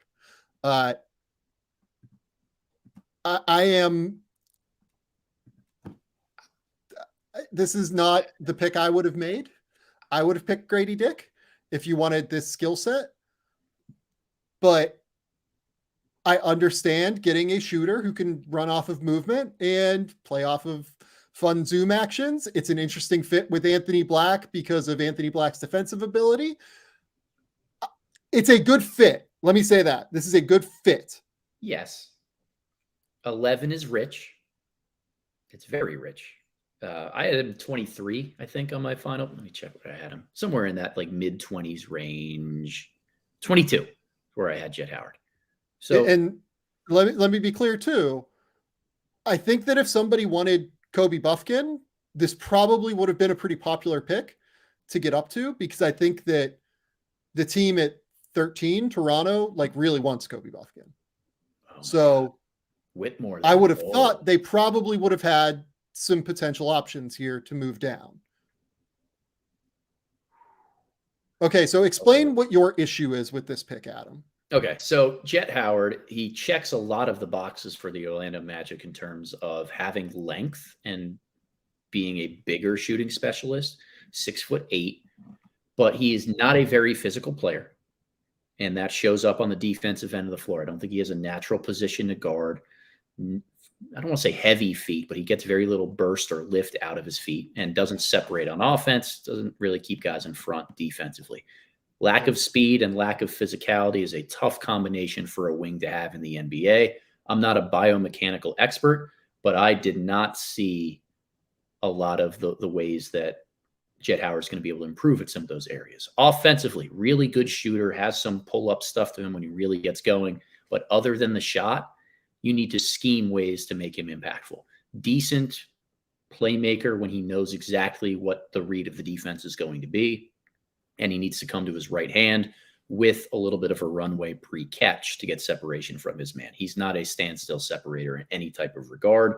That's fine for the role he's going to fill in the NBA, but routinely the statistical impact that he brought outside of shooting was very, very minimal in ways that we haven't seen for lottery picks in some time. Yep. I get it in Orlando in their construct. This is just a little rich for me. Oh boy. Yeah. Look, I don't love the pick. I would have picked Gradey Dick. I mean, really, I would have picked Cam Whitmore, but I had Cam Whitmore at 3. So is this the time to talk about what's happening with Cam Whitmore? Yeah, it is. Okay, so Cam Whitmore, by the way, he's not going at 12 Sam, either. My wife just texted me, "Are you okay?" Yeah, seems reasonable. Yeah. Given your response there. Yeah. So now that this is actually happening, I really don't like reporting on medical stuff throughout the process because NBA teams in general have very different definitions in terms of what a medical concern is. right? Some teams yellow flag things. Some teams are more aggressive in flagging things. Some teams are more aggressive in terms of not being willing to take players. I don't like reporting on this stuff because I think that it can be damaging in a way that is concerning to me. There are flags with Cam Whitmore. I did not get the impression that they are red flags necessarily on Whitmore. I got the impression that they exist, is maybe the fairest way to put it. One person earlier today that works for a team told me it is not as bad as like what Michael Porter's medical concerns were with his back coming in. Sure. I've talked to a few teams that said it wouldn't really make a difference in terms of their determination to take Cam Whitmore. I've talked to teams that said it would. So that piece of it is a thing. It has been reported. It is, I think that John Wasserman may have gotten it first over at Bleacher Report. Got it out into the public at least first. It's a thing, and it has been. And I think even John over at ESPN, John Gavoni wrote about it earlier today as well. That this is a thing. So that's what's happening. That's why Cam Whitmore is still on the board. I still would have him. If I had known about the medical last week, I still would have had him at probably 5 or 6, given the information I have. But I'm also higher on Cam Whitmore than most people. Yeah. So yeah, and I had him. At and by the way, to be clear, I had Michael Porter at 5 or 6 in that class as well. So I think I just might be a little bit more aggressive on this stuff than many NBA teams are. Yeah, I had Whitmore at 6, and that's notwithstanding any of the injury stuff. Wasn't really part of my evaluation. I released my final board a week ago, so it didn't really go back and tinker with that. Cam he's an upside play, and he's always been an upside play. The actualized version of Cam Whitmore is something we haven't seen yet. He's 18. He's super young, and he's young in terms of basketball experience. He missed time a lot in high school. COVID shortened some things. Injuries, I think freshman or sophomore year, really shortened some things. He actually missed a month and a half his senior year because he twisted his ankle playing against those guys right behind me, Boys Latin Lakers. Sorry about that, Cam. He's young. He missed time in training camp this year with a thumb injury, I believe. And that's for a freshman, the first practices in the month and a half of the season is a really important time, particularly to get up to speed on the defensive end. He's still young in a lot of regards. But I keep going back to this idea of, can you develop feel? Can you get a guy who looks like he should be playing with the ball in his hands at all time, who doesn't necessarily make the right reads, has tunnel vision in a lot of different ways? Can you turn him into a functional basketball player that leads to team success? I don't have a great answer for that question.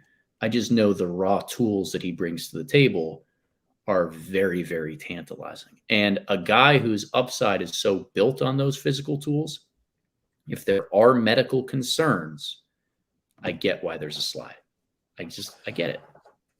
So here's the other thing here. I kind of been talking about this with teams throughout the week in terms of why I would still have Cam just like exceptionally high on my board. Again, like I'd have him top 6 or so. If you look back through history, look at the number of players that are Anthony Edwards level athletes, which Cam Whitmore is. I think we're in agreement on that, right? Like he's probably not as flexible as Anthony Edwards is, but in terms of explosiveness, power, everything like that. How many of those guys have failed? Yeah, I don't know. Like you can't really find one as long as they have like the power in addition to the explosiveness. Like Keon Johnson has the explosiveness, but he's like 175 pounds when he got drafted, right? He's smaller too. Yeah. Yeah, and he's smaller. Like Josh Jackson is one name that like wasn't quite as good of an athlete as Cam is, but maybe I'd be willing to hear that out. you just can't really find guys that are this athletic that fail at the NBA level. Somebody brings up Dennis Smith Jr. Dennis Smith Jr. is just small, and that's just like a different deal. Rondé Hollis Jefferson, not as good of an athlete as him. Yeah. All right, here it is. Mavs back at 12.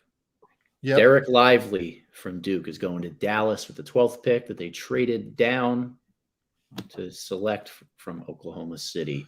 I like that for Dallas. So this is a grade A draft for Dallas if they keep Dereck Lively for me. They use number 10 to slide down to get off of the Davis Bertans contract, which increases their flexibility long term. And then they get the center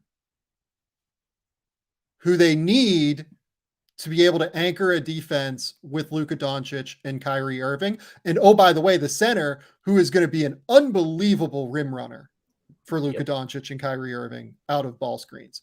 It might not be next year. Like they probably need to figure out an answer at center for next season. But this is the guy long-term that I think made the most sense for them if they were to select in the lottery. Phenomenal kid. Really, really humble, kind-hearted, just a really, really good person. I want to say that first and foremost about Lively. And that tends to be a lot of the trends of the guys we're talking about here at the top of this draft. Like they check out a lot of boxes on the character side. Lively's enormous, absolutely massive. And he has played the 5-man position incredibly well for Duke this past year, particularly the final 8 weeks of the season. His in-season growth of understanding his role and how to impact the game with his length was tremendous. It took a lot of discipline to get him there. He was foul prone early, wasn't always great at verticality, things he knew how to do at lower levels, but didn't do every single time. He bought into that. He evolved as the season went on. He was unbelievable from a defensive perspective. And I've said this on the podcast before. The best 20 minutes of basketball I think I saw from a college prospect this year was Dereck Lively in the first half of the NCAA tournament against Oral Roberts. He changed everything about that game. They were scared to breathe near him. You know, Lively has taken a little bit more time to grow into his own as the true 5-man for different reasons. He played alongside other bigs at lower levels. Westtown school where he went to high school. He was more of the 4-man at Westtown. If you can believe that, Dereck Lively playing the 4 in high school. They had, I always butcher his name, Frank Kepang, who ended up going to Oregon. Kepnong ended up going to Oregon and then Washington. They were high school teammates. Playing for AAU in team final. He and Jalen Duren, teammates on the AAU circuit. He has played next to other bigs. I think it just took him a little bit of time to come around to, okay, this is my show. The floor is a little bit more spread. I got to clean up everything at the basket. But when he adjusted to that, he was damn dominant as a defender for Duke. There is some offensive stuff to tap into with him. Decent flashes as a short roll creator. Not great right now, but decent. He's proven he can shoot the ball at lower levels. I don't know if I'd rely on that for an impact role right away, but there's at least something there to work with. It takes younger guys a year or so to turn into reliable rim protectors in the NBA. Lively probably has that similar developmental curve. But long-term, screen and roll next to Kyrie Irving or Luka Doncic, space in the dunker spot, clean up everything at the rim. The fit is seamless. Yeah, like my take on Lively has always kind of been that I think he's a little bit of a higher upside Mitchell Robinson. And Mitchell Robinson's great. Like Mitchell Robinson's probably a top, 13 center in the NBA. So Lively, I think, has the upside to be something like a top 8 center in the NBA at some point. Defensively, he's just a stud. I think he can make an all-defense team or two at some point. His ability to protect the rim is ridiculous. He does control the defensive glass pretty well for somebody that is as big and can be moved around a little bit like he can generally. He is somebody that is versatile in ball screen coverages. You brought up that Oral Roberts game. The thing that stands out most is the fact that they would hard hedge him. They'd play flatter at the level against Max Asmus and kind of catch him in that drop, or they just straight play drop from time to time, right? I think this is a home run. This is the Mavs, I think, for the capital that they have and for what they have achieved so far, outside of the top 4 picks, I think this is my favorite draft so far from any team. I like that. I need you to do me a favor, Sam, because I just had this horrible dream. Did Orlando take Jett Howard at 11? Am I making that up? I'm lower on Jett Howard. I think I might be lower on Jett Howard than you are. You are. Yeah. And I think this is like not unreasonable. It's defensible. It's defensible. That's a good way to put it. Because of the fit, it's defensible. I just I just want to make sure that happened. I'm not making it up. And here's the other reason I think it's defensible is that they now maintain the ability to just play absolutely enormous. Right? Yeah. Like Jett Howard, for whatever you want to call him, is huge. Right? Like for a 2 guard, essentially, which is what he's gonna have to play. He's gonna play 2 in Orlando. I got, for what it's worth, like I got tipped off that this was a possibility at one point, and I thought this was like, okay, Gradey Dick somehow went off the board, and they just maybe don't want Dereck Lively. Maybe they don't feel good about Coulibaly for some reason. Like maybe this is like a last ditch resort, but it clearly wasn't. They just clearly loved Jett Howard. And oh, by the way, like Orlando marches to be their own drum with this stuff. They always have. And I'm going to be fascinated. Vicente Greco asks, while we're waiting for number 13, which I don't know why number 13 is taking as long as it is. I think a lot of the time. He just walked out, Sam. You jinxed it. Okay. Is Lively playing in the playoffs? Maybe. I think yes. I think that we've seen guys that are this big, like, you know, Mitchell Robinson essentially just played in the playoffs, right? I think that really helped Dereck Lively throughout this process. The 13th pick in the 2023 NBA draft, the Toronto Raptors select Gradey Dick of Kansas. Okay.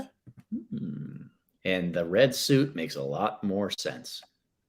Not a name I had heard connected with them, so they did very well to smokescreen this, in my opinion. Here's what I would say with Gradey Dick in Toronto. You saw the report earlier today about Pascal Siakam preferring to stay in Toronto. I did, yeah.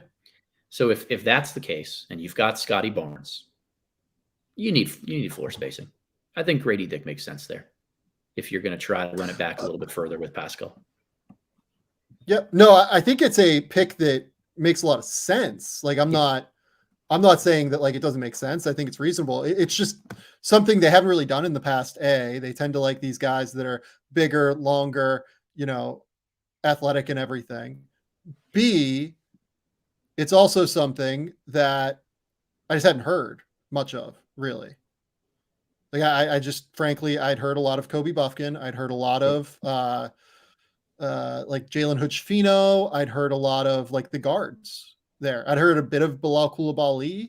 Yep. Yeah, it's a surprise, but you're right. Like if you're going to play Scotty Barnes and Pascal Siakam, and that's going to be your duo of the future, right? Let's remove OG Anunoby just for a second, because you know, has 1 year left on his contract. Siakam also has 1 year left on his contract, but obviously, as you mentioned, the Haynes report earlier said that he might not want to necessarily leave Toronto and wouldn't be willing to sign an extension elsewhere other than Toronto. So it's interesting that we're at this point now with Toronto that they are willing to look at fit a little bit more. And I do wonder if in this case, Gary Trent has already opted in. I'm kind of expecting that he signs an extension. Maybe I'm wrong about that. That doesn't come from inside information. That's just me kind of assuming that he wouldn't have opted in unless there was something cooking there, maybe. I think that they just had needs in the backcourt, and they had needs kind of everywhere. It's fascinating. It's genuinely really interesting that this happened. Yeah, I wonder if they do lean into like playing Scotty as the primary decision maker a little bit more and being that super wing heavy thing. Like, hey, let's move on from Fred VanVleet. Gary Trent, you're going to have to guard some ones on occasion. Scotty will cross match when we need him to. Get a bunch of wing specialty shooters around that, and we can pick and play with different lineups and rotations that we want. That's fascinating to me. No, I love it. I think it's a really, really interesting, you know, trajectory for them. You really have to buy in. I can't tell if you're wincing when you look at Grady No, Dick's suit, or if you're he looks like a leaky faucet, man. He's just got dripped too oh my hard. God. Look at that That's guy. ridiculous. Oh, Yeah. that's so sweet. The Raptors media is going to have a lot of fun with Grady Dick. Like, there's no question about Great that. kid. Yeah. So 14 now is coming up. 14 is interesting. Obviously, I think Cam Whitmore is like a potential outcome here. Oh my God. I think Cam Whitmore's potential outcome moving forward everywhere. Yeah. Kobe Bufkin, I think, would make a lot of sense here. I wonder if Jordan Hawkins could be a thing here. Yeah, they got a lot of options they could go. I think that they could be even a position for a trade in some regard if someone wants. Like, we are in the range where with Bufkin and Whitmore, the buzz could be enough for a team to try to leverage something and move down if someone else really likes them. But man, this is two different guys here who have, whether it's medicals or Kobe Bufkin and his camp, trying to really control and limit the workouts, where we're seeing some of the downsides of that, and two guys that can slide. And go ahead, you got something. Well, I'm not worried about Kobe Bufkin sliding. Like, the range for Kobe was always 10 to 17 or something like that, right? Sure. And for what it's worth, if this happens, I will say what I think they were trying to do. Okay. Maybe. Well, I think people have pinpointed the wrong team that Kobe Bufkin was trying to like get to, is what I will say. My take on some of this stuff with these two guys is I always wonder, and maybe we'll see this, or maybe you have some thoughts, when there is a player who slides a little bit more than anticipated on draft night and now is into the range of a lot of teams that did not get the chance to work him out, or the camp was really cautious about not letting him work out for those teams and perpetuate the idea that he could slide. Do they feel comfortable taking a player like this, knowing they might not have anticipated him being in that range? Like, how do you as a front office deal with this so quickly in real time? The thing that helps them, in my opinion, is that there are a number of teams in the lottery that had multiple picks. Like, Houston has been connected with Cam Whitmore throughout the process. They have 20. By no means would be a stunner if they moved up from 20 to go take Cam Whitmore, in my opinion. What I'll say is, I want to move to this question real quick on Jett Howard. Jeff Weltman said Jett Howard played the season injured. That's true. He hurt his ankle midway through the season. I want to, give that real, time here to talk about that. He did. He hurt his ankle, and I think that's why you saw some of the movement skills maybe a bit compromised, and why you saw maybe a few things not go as well. Here's what I'll also say. Before the ankle injury, Michigan was a better team when Jett Howard wasn't on the court, frankly. And that's backed up statistically. If you go to pivot analysis, I have, talked about that ad nauseum at this point. I don't need to belabor the point. I think, like, go back to other points where we talked about Jett Howard in the past. I did move Jett up to like the 17-ish to like 21 range, because I thought that he would go somewhere 15 to 25 tonight. And if he goes 11, that's, it's not like a standard deviation away from that, I don't think. Sure. Okay. New Orleans, and then Atlanta, and then Utah at 16. By the way, like, Atlanta is the team here that I have no idea. No idea. All right, here's Silver. Yeah. 14. Go ahead. The New Orleans Pelicans at 14. Oh, he's doing that damn trade thing again. He's in that. Okay. So Atlanta, the team, the guy I'd heard for Atlanta was Cason Wallace if he fell to 15. I don't know if, I don't know where they go now, basically. Okay. With the 14th pick in the 2023 NBA draft, the New Orleans Pelicans select Jordan Hawkins from Connecticut. Yep. Sure. Sounds right. I think this was Grady Dick's soft landing spot. Yeah. For what it's worth, having kind of talked to some folks around it. And if you can't get Grady Dick, Jordan Hawkins is a perfect, person that is a replacement here. right? Hawkins, I think, is even a better shooter than Dick, if I'm being completely honest. His ability to fly off of screening actions, it's going to be shades of what we saw. I hope to God they put JJ Redick on screen and let him talk about Jordan Hawkins here, because he has literally been in this exact situation playing off of Zion Williamson in like 2-5 or 5-2 ball screen actions where he'd handle the ball and like they'd empty one side out on the court, let them play in like a 2-man game essentially. And because JJ was such a good shooter, it was impossible to guard that action, I thought, especially when they flipped it and they let JJ be the screener and he was just slipping and you had to put all sorts of pressure on Zion. It was impossible. That's the kind of thing that they're creating here with this pick. Yeah, and cue the John Mayer music, but like gravity is a huge part of this in New Orleans. When you have Zion Williamson on the floor, you need to find a way to have movement shooting around him in ways that keep the lane open. I think that what we saw, the best version of Zion Williamson is just when he has spacing around him in some regard. And defensively, you need a 5. You need a big man to be able to anchor things on defense.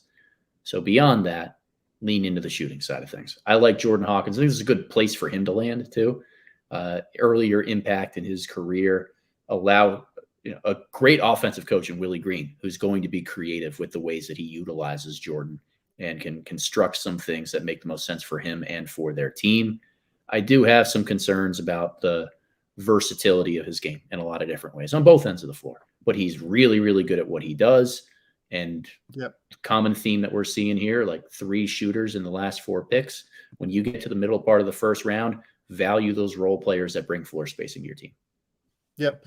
So looks like we have the pick at 15, which will be fun. Okay. Pretty good. And then Hawkins goes to New Orleans. Does anybody have any questions as we're talking about this? Because I don't. Alex, we've been trying not to spoil picks throughout. If trades happen, we try to clue you in at the top by talking about the trade itself before spoiling who the actual pick is. That's kind of the goal here. I'm going to be very interested to see what Utah does. I think that can't talk about that yet because I know who the pick is. Do you? Yeah. Oh, we're 2 picks ahead already. Nice. I know who the pick is for Atlanta. I'm sorry. Not for Utah. Okay. Gotcha. I mean, look, we're talking Cam Whitmore and Kobe Bufkin as the 2 guys who are, had the most buzz of being top 10 potential still on the board here. And you never know with the medicals and stuff with Whitmore, but my God, if I'm Utah sitting at 16, that makes a lot of sense to me. Just that type of, look what they could walk away with to start here. Whitmore and Hendricks, that's unbelievable. I do that in a heartbeat. I'm not convinced of that. What is the explanation on the Whitmore slide? We've talked about that at the top, or like, what pick did we talk about that? Maybe pick 12 or so. A little earlier than that. I think it was around 9, 11, maybe. Yeah. So go back and look at that. I don't know what to expect here from Whitmore moving forward. I don't know where the floor is, to be honest. Like someone saw a Utah beat writer say they didn't like Whitmore at all. Yeah, he was not really on their board at 9, from what I gather. I don't have a great inclination at 16. I will say, if the person who gets picked at 16 gets picked at 16, I will talk a little bit through that. But yeah, interesting situation. Let's see here. Yeah, quickly, HPPER says lowest Whitmore goes is 20. I do think that the Rockets would likely take him, but I don't know if they have him like significantly flagged. All right, here come the Atlanta Hawks, and at 15, they are taking Kobe Bufkin. Good. I like that. I like that a lot. So that's what I was kind of waiting for to happen here, was Kobe Bufkin to get taken. Great pick for Atlanta. You know, as I said, I thought Cason Wallace was the guy that they wanted, or like was hoping that would fall there. Kobe Bufkin fits a number of boxes here in a similar way. He can play both on and off the ball next to Trae Young or DeJounte Murray. This is a team that has always needed more ball handlers, just straight up. What are you? Is he wearing a? He's not wearing a shirt. He's not wearing a shirt. No, he's just wearing a jacket. Yeah. I'm so old. Okay. This is like the oldest response I think you've ever had on this show. I'm so old. Yeah. Okay. Good for him. Yeah, I love it. So Kobe Bufkin, the thing is just he's so well-rounded that I think that you can play him with DeJounte Murray, you can play him with Trae Young. He's like basically the third guard, like the perfect third guard to have with that duo. You can play them together, honestly, all three of them, maybe in a couple of years if you decide to keep DeJounte and Trae together long-term, because both Kobe and DeJounte are quite tall, at least for the size. Both of them are quite skinny, but tall, you know, where you might be able to get away with it in certain lineups. Yeah, the thing that we've loved about Kobe Bufkin throughout this process is that he is so well-rounded and so polished as a player that it just seems like one of those things that will work. Yeah, totally agree. You know, the fit to play next to DeJounte or next to Trae Young is really important for Atlanta. They need backcourt depth, both short-term and long-term. They're stockpiled on the wings, and you never know what type of. Let me put it this way. I think that once Quinn Snyder got there was a little bit more oomph behind the idea of moving on from John Collins. That's not sourced or anything like that. It just the style of play that Quinn has generally tended to love is more skill at the 4 position and more like tons of ball movement around that spot. We'll see if things shake out that way, but I think going in the direction of getting a good backcourt depth piece and now letting the rest of the wings rock on this roster is really smart from Atlanta. Yeah. Let's see here. Can we talk about this next pick? Because I kind of want to get a little bit ahead so we can take some questions from people. Are people going to be upset here? Are people going to be upset in the comments if we try to get ahead so that you guys can ask us questions as like a little middle interstitial here? Just answer in the comments, and we'll kind of make a call. Got to give the people what they want. Yeah, we're not going to just do this unless. Okay, so we got a lot of no's. Yeah, a lot of no's. Yeah, no spoilers. Okay, we'll wait. No, I don't know. Okay, a lot of no's, so we're not going to do it. I haven't seen it, Sam. I have not seen it.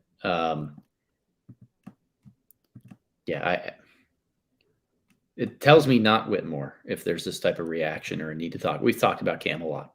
Yeah, no, it's not something we need to talk about. Honestly, I just wanted to be able to get ahead so people can ask questions. So maybe we'll just do it now. Favorite Heat pick from the available players. Take Cam Whitmore first. Jaime Jaquez would be up there for me. Omax. Who else? Omax, I think, makes some sense for them for sure. Who else? Hood-Schifino, I think, would be interesting for them, just as like a dribble pass shoot guy that can really dominate the mid-range. Yeah, I mean, actually, it's saying that like a lot of people are saying that no, they won't be upset if we spoil this. Okay.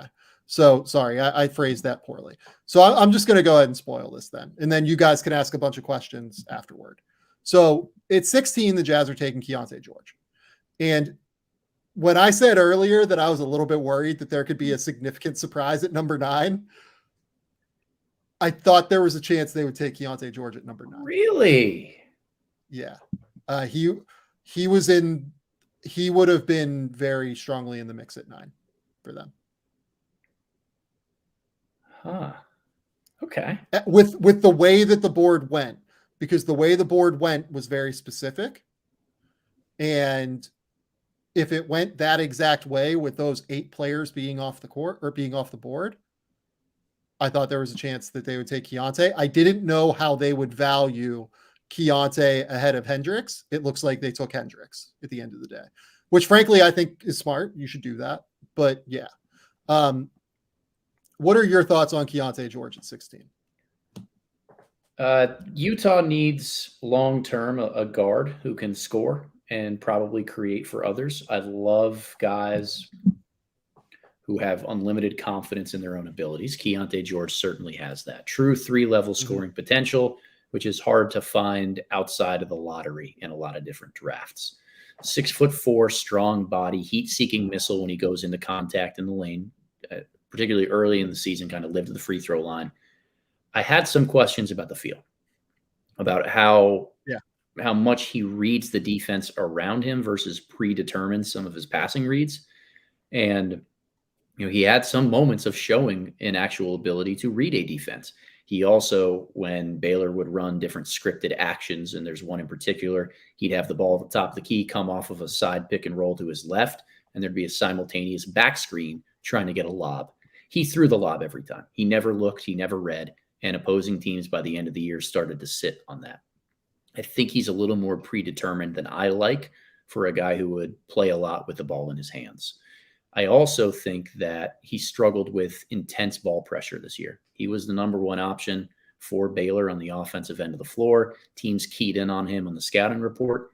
And beyond that, the Big 12 is filled with aggressive ball screen defenses. I don't think he handled those in a great way. Against drop coverage, where his shooting can come into play, probably can be really effective. When he's not the number 1 overall option or creator and is more so playing off the second side, I think he can be really effective. But I had a couple questions just about the feel and the viability of being a top guy. I got no issue with Keyonte in this range. Yeah, neither do I. Yeah. I wouldn't take him here. I had him at 26, but like, it's a fine selection. My tier next starts at 17. So literally the next pick. And the only 2 guys left are Leonard Miller and Jalen Hood-Schifino, and then Cam Whitmore. So you had Keyonte higher than Jalen Hood-Schifino, which I think is like a reasonable evaluation. I didn't, but whatever. And you're, not a Leonard Miller believer, and you had worries about the medical for Cam Whitmore. It's a rational thing here. Okay, I wanted to do some questions, so let's do some questions here. We have got, where would Malachi Branham be on your big board in this year's draft? Malachi. Let me go back and look up where I had him last year, just so that I can remember. Because I always tried to do this pre-draft to pre-draft. I don't like looking back at how he performed as a rookie, using totally. that revisionist history to say, oh, well, he did this as a rookie, so I'd slot him there. Like, rookies who do well are always proven commodities. I had him 24 last year. I think I'd probably have him 25 to 27 in this year's class. Yeah, I had him at 20 last year. I guess I would probably have him at 19 or 20. I mean, he's very similar to Bryce Sensabaugh, and I had Sensabaugh at 19, 20. Yep. So, yeah. Okay. Right in assuming that 23rd gets moved, any targets there otherwise? I wouldn't assume that by any stretch. Yeah, I think that I've heard Hawkins, I've heard a bit of Leonard Miller, I've heard a bit of Omax, I've heard a number of names that the Blazers have had in, and I think that they could go a number of different directions at the end of the day. I wouldn't assume it though. All right, Sam, the Keyonte George pick did just get formally announced. Just want to make sure you're in sync with the live. Yep. We have some minutes. So Adam Van Arsdale asks, does Cam's slide prompt Cleveland to aggressively move up and grab him? I would if I was Cleveland. The problem is that to do that, they probably have to move Jared Allen. And I don't know that I would do that to get Cam Whitmore. Jared Allen has made an all-star game and is very valuable. It's tricky. It's a tricky evaluation for Cleveland. I would love for them to do it. I think he makes perfect sense for them. But, just in terms of assets, you only have what you can move, right? Yeah. Favorite fit of the draft so far, Adam? Favorite fit? Amen Thompson to Houston. Yeah, it's a good one. I really like that.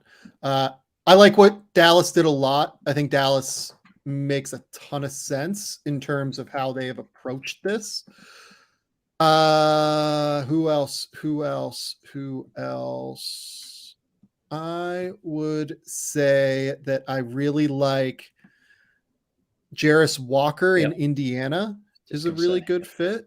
Yeah, I think that's a name. Honestly, like the more I think about Gradey Dick in Toronto, like that does make a lot of sense to me. I had him right in that range. I think I had him 16. He goes 13. Yeah, completely solid, reasonable pick. Keep asking questions, guys. We'll go on ahead and answer them. Let's see here. Surprised we haven't seen more trades, especially trades involving starting level current players.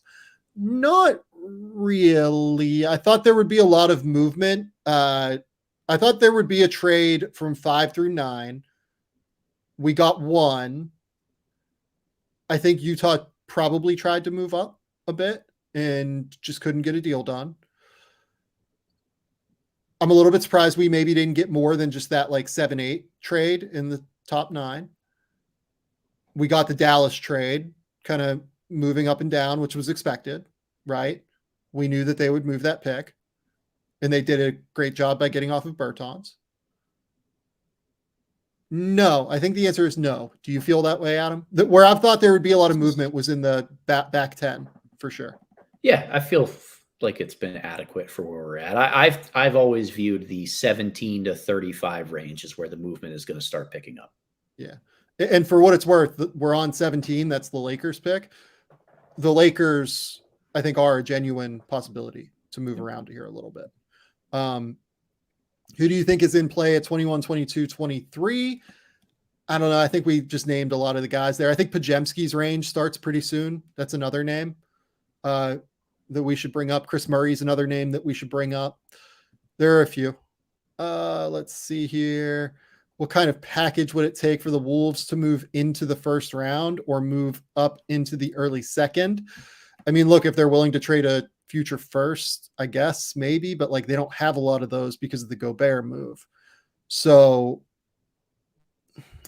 I don't know that they really have like great wherewithal to be able to do that, right?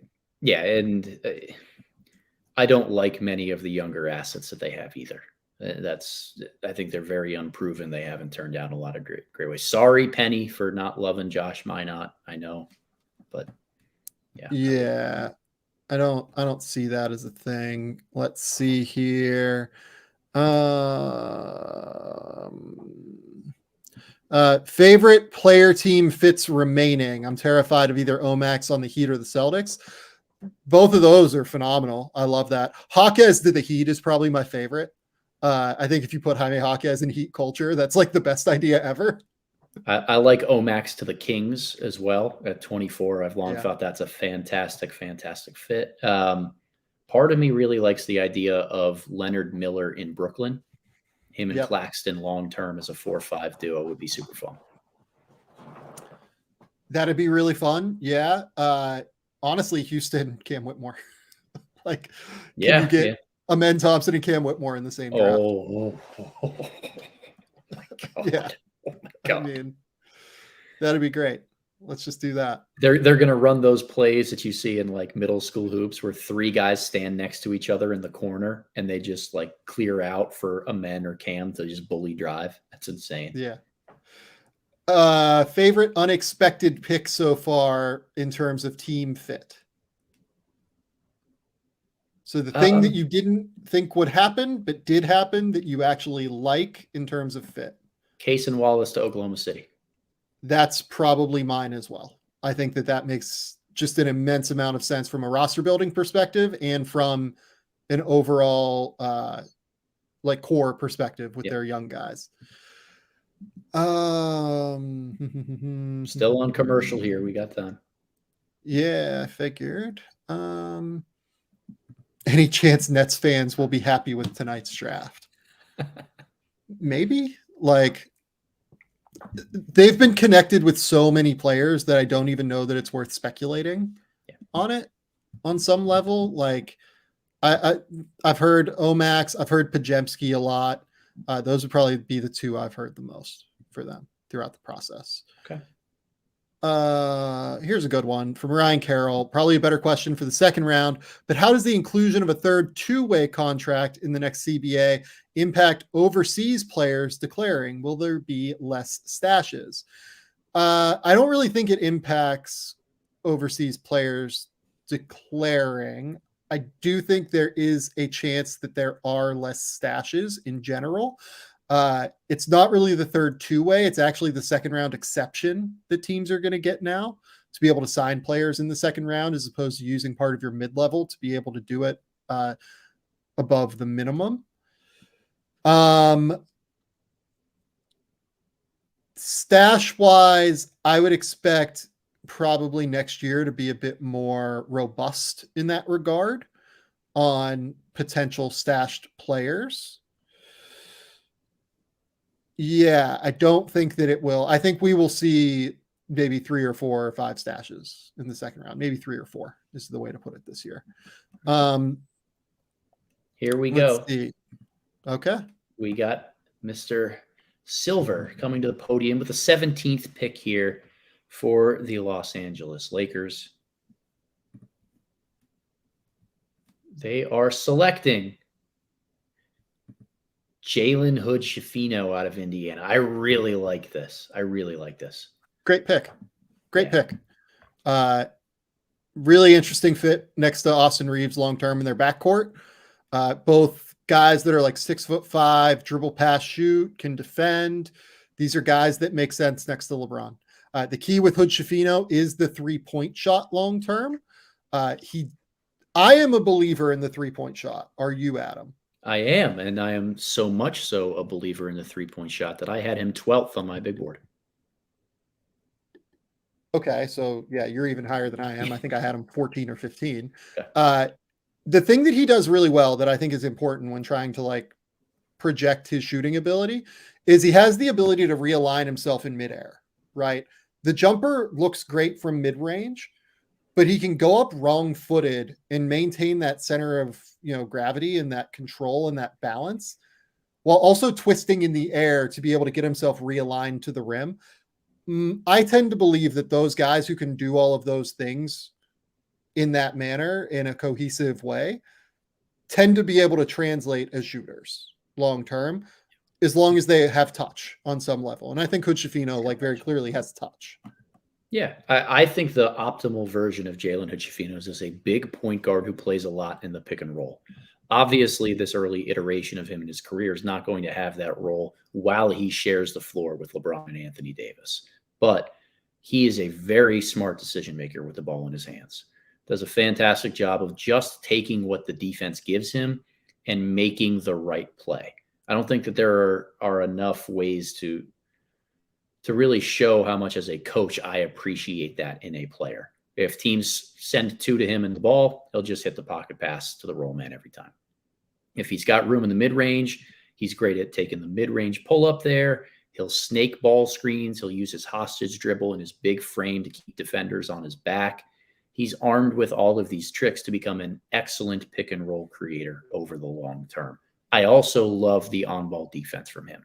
We talked about guys like Anthony Black, who are big guards who can defend the one. I think that's what Jalen Hood-Schifino does as well. Great at avoiding contact on screens, uses his length well. Not an incredibly bursty athlete, struggles at actually finishing at the rim when he's not naked there. But if you buy the shot, you've got to buy the feel, the defense, all of these other things, being able to turn him into, at the very least, a great connective point guard. Yep, I think that's right. I'm a fan of his game. How do you think he's able to contribute at all this year to like a team that ostensibly like wants to win the title? I think so. I think he's smart and unselfish enough to be able to do so. He's also not rattled by the big moment. If you take a look at the games that he played against Purdue this year, Indiana's in-state rival, some really big wins against a team that was, I think, number 1 in the country at the time, went into Mackey Arena. And Hood-Schifino was poised the entire time. That was one of I know I mentioned Dereck Lively against Oral Roberts. I think the Hood-Schifino game against Purdue is what cemented him as a lottery pick for me. Just a guy who's got that juice to him where he's not going to be afraid of the moment and is going to continue to rise to the occasion whenever he sees it. Yeah, no, I think that game against Purdue proved another thing. He's a drop coverage killer. Killer. Zach Edey is actually like a pretty good drop coverage defender now, to be honest. Like, he takes up a ton of space in the college game. His positioning is good. He has a 7'10" wingspan. And the problem is that Hood-Schifino is just a really tough problem to solve in the mid-range area. I think that his ability to be able to get to his spots, keep guys on his hip, be able to realign himself in midair, as I said earlier, I think it's big. You mentioned the decision-making. The turnovers were a concern. Like, the turnovers were definitely a worry this year, but they were freshman turnovers, I felt like, more than anything else. He looks like a gamer. I really like the defense as well. Like, I think he did a good job guarding on the ball defensively at the point of attack, playing tough, physical, aggressive. It's always been a part of his game. You know, it just always has been. So I buy him. Man, Cam Whitmore looks sad as hell, man. They just zoomed in on him on ESPN. Oh. It's not quite Nerlens Noel level frustration or shock, but it's tough. Yeah, I mean, I'm certainly surprised that he's still there based off of what I've been told. Miami at 18 here. We still got a minute or so. Okay, let's take a couple more questions while we're doing this. Let's see. Would Lively be a better fit than Wallace for Oklahoma City? I kind of mentioned that whenever Oklahoma City picked.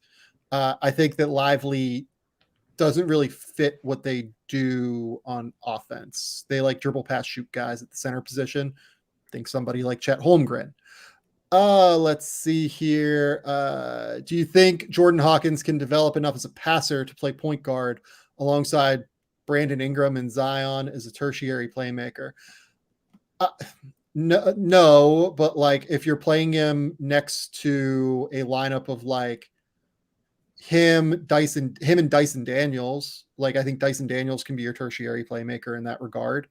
And you play Dyson, Jordan, Ingram, Zion, and Trey Murphy, or you play Zion at the 4 with one of those guys. It's a really fun roster. The ideal roster for me is, you know, I think he's more of a bench player for them than a starter, if I'm being honest, but that's fine. Like, to me, the guy he reminds me most of is someone like Isaiah Joe, who has become like a really valuable player in Oklahoma City, which is kind of why I didn't always buy like the Oklahoma City connection that people were trying to make with Hawkins. So yeah, interesting situation. Let's see here. Do you have a best dressed player at the draft that you've seen? Gradey Dick, man. For me, it's Scoot. Scoot's suit is unbelievable. I think he said his sister designed it. Just the level of detailing, I think, on that jacket is incredible. The Thompson twins looked very, very neat as well. I will say that. Yeah. All right. Here's Mr. Silver for 18 for Miami. Do you know who this is already? I don't, actually. Okay. Well, the 18th pick in the 2023 NBA draft, the Miami Heat select Jaime Jaquez from UCLA. Yeah. That was the rumor kind of going around pre-draft that they really liked Jaime. Yeah, makes total sense to me. I think that he is somebody that is Heat culture to a T. You talk to people around the UCLA program around Jaime Jaquez. He got there at the same time as Mick Cronin. I've told this story on the podcast before, but like, he got there at the same time as Mick Cronin. And from day one, people will tell you, like, he stepped into the gym and he was the leader of that group. Like, freshmen don't really do that. That's not normal. And he was the guy. You listen to Mick Cronin talk about him talk about his leadership. I remember on the Field of 68 mock draft that we did, or maybe he was just like talking about it afterward with Doster or something, but like, anybody that was at the regional last year, not this past one in 2023, they'll talk about how Jaquez played like 39 minutes in both of those games for UCLA. And he had to have teammates like literally carry him up the steps of the dais because his ankle was so fucked up. And I just love him. I absolutely love Jaime Jaquez. This is a great pick. I think he sticks for a decade in the NBA. Yeah, he's unbelievable competitor, really smart basketball player who can impact the game in a number of ways on the offensive end. He was more of a mid-range killer, one-on-one guy at UCLA. We know that's not going to be his role primarily in the NBA, but if you buy the shot, he's a really smart decision maker, good passer, can handle a little bit for a guy of his size. Nice connective piece to be able to have, super, super versatile in a ton of different areas. Defensively, my worry was a little bit more with Jaquez. Like, what position does he necessarily guard? Is he more of a 4? Is he a 3? Does he match up well with quicker wings? Is he really going to be able to hide some of his more strength than quickness at the 4 level in the NBA, which is turned into essentially just a massively tall wing position anyway?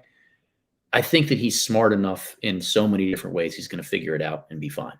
I love hearing the stories that you tell, Sam, because that's what it's all about, right? Like, you bet on people, not just the skills that they bring. Jaime Jaquez is the type of person that you bet on. There's no wonder he's been mentioned as being the right guy for Heat culture for the last couple of weeks. Okay. Are we closing in on 19?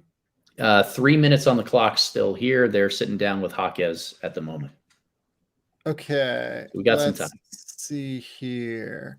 I got a couple of texts from scouts, so I need you to take over here for a minute. I so can I'm going to find that. a question. Going to find a question for you to answer, basically.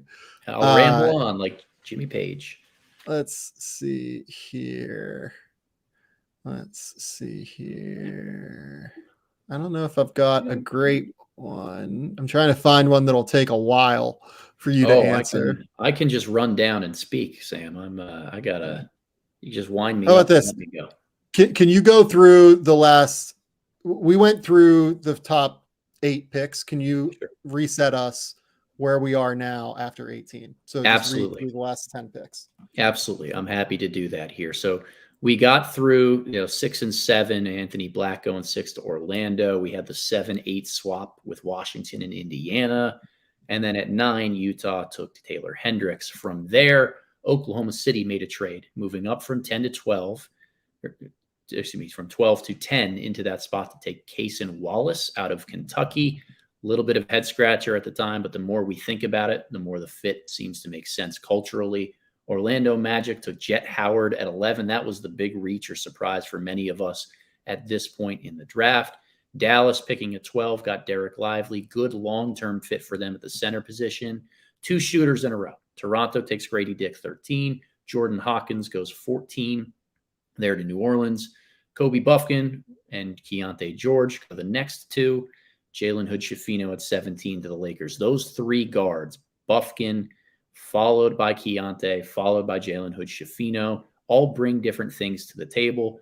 But this was an area and a range where I expected a lot of the guards to really start going in some regard. There's just a lot of talent and depth at that position. It was about ordering who was going to maybe sneak into the top part of the lottery.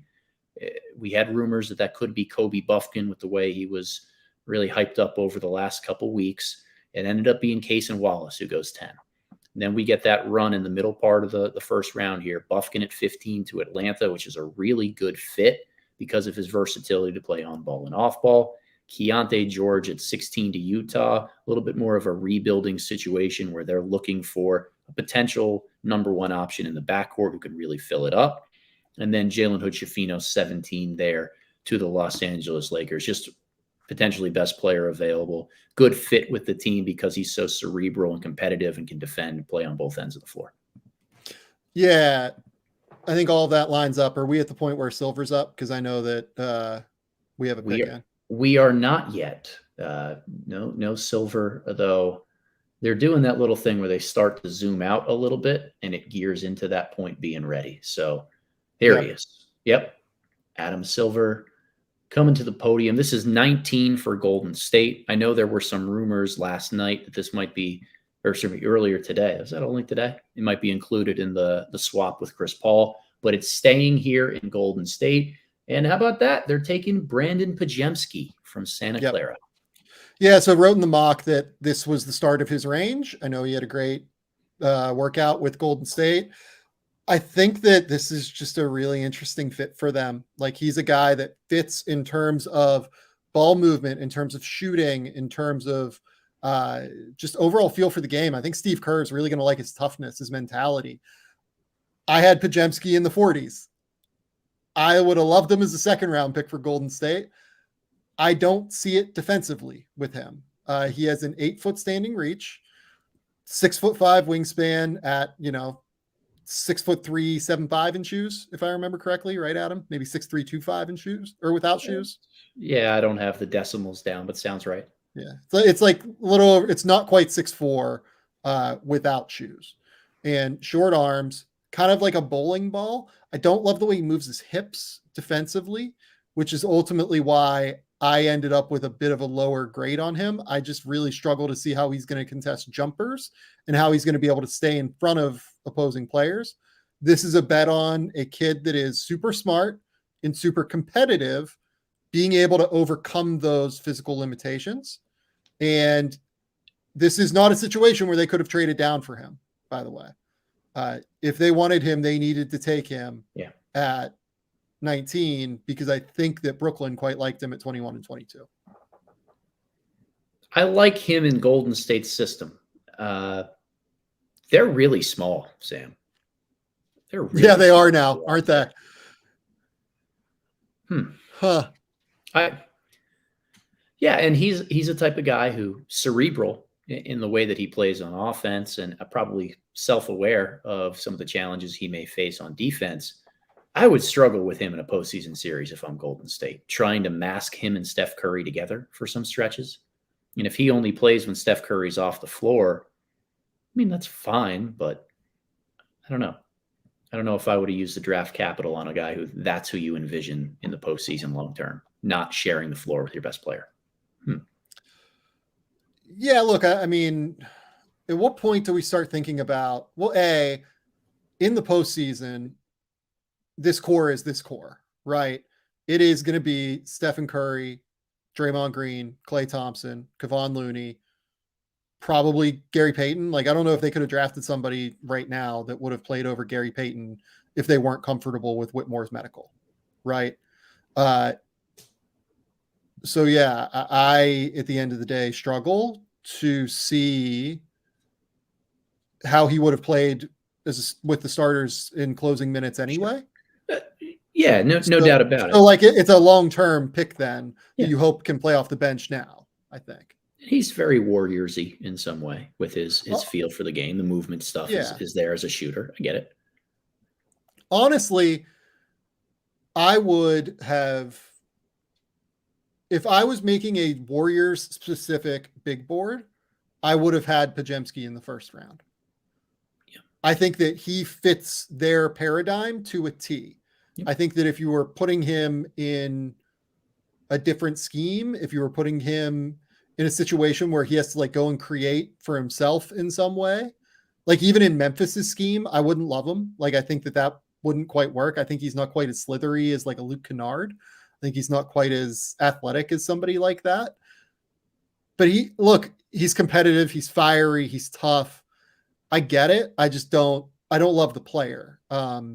He's the exact kind of player that I typically love. I just worry about the tools defensively to such an extent that I'm worried. Like, watching Omari Moore for San Jose State, like, consistently kind of wreck them at Santa Clara. Occasionally it was on Podziemski, like, kind of worried me a little bit more. In that wasn't the only game, by the way.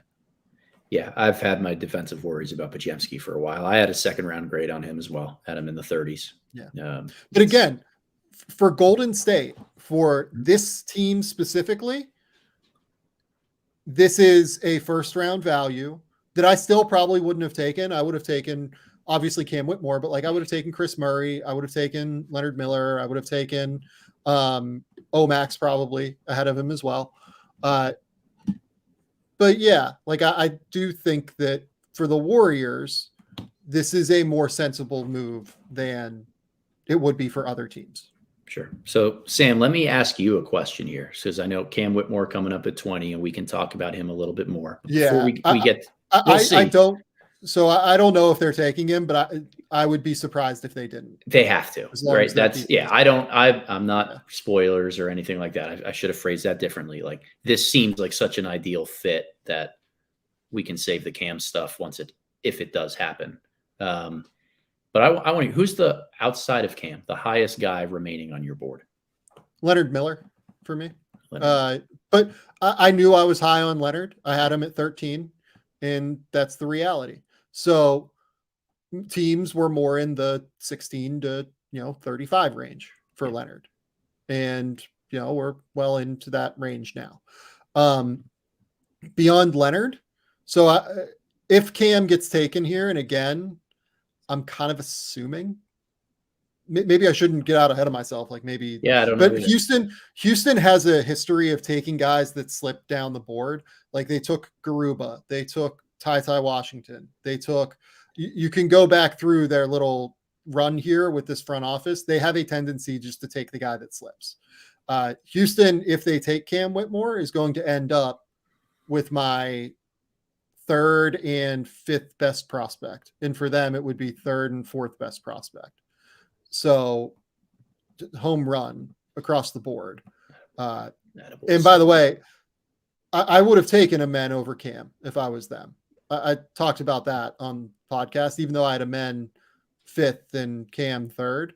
If I was them particularly, I would have been a little bit more worried about adding Cam Whitmore to Jabari Smith and Jalen Green, who can have the ball stick a little bit too much. But at 20, you just fucking live with it. Like, I don't, that's silly.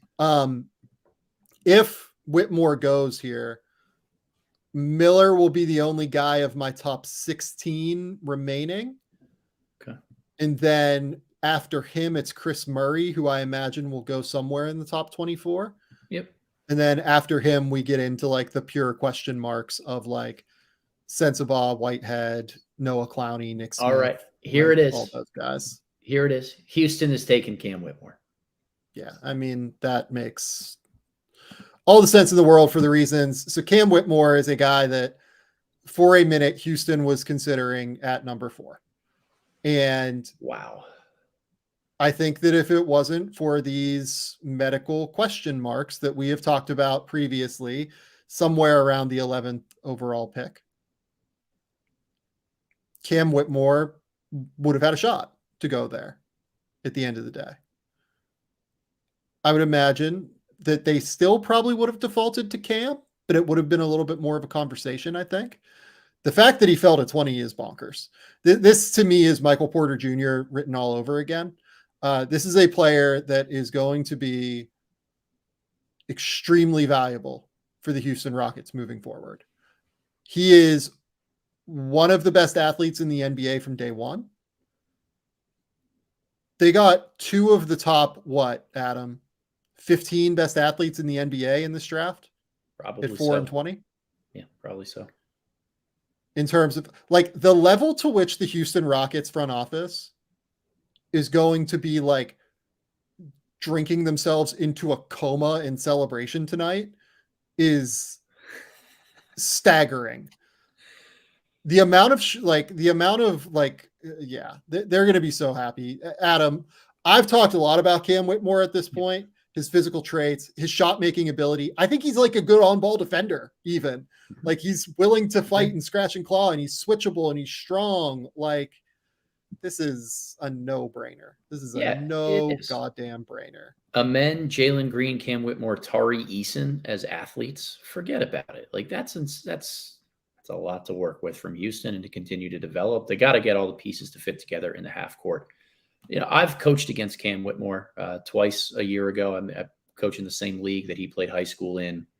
I've known him a little bit, not very well, but I've known him a little bit. He's a more quiet and reserved guy.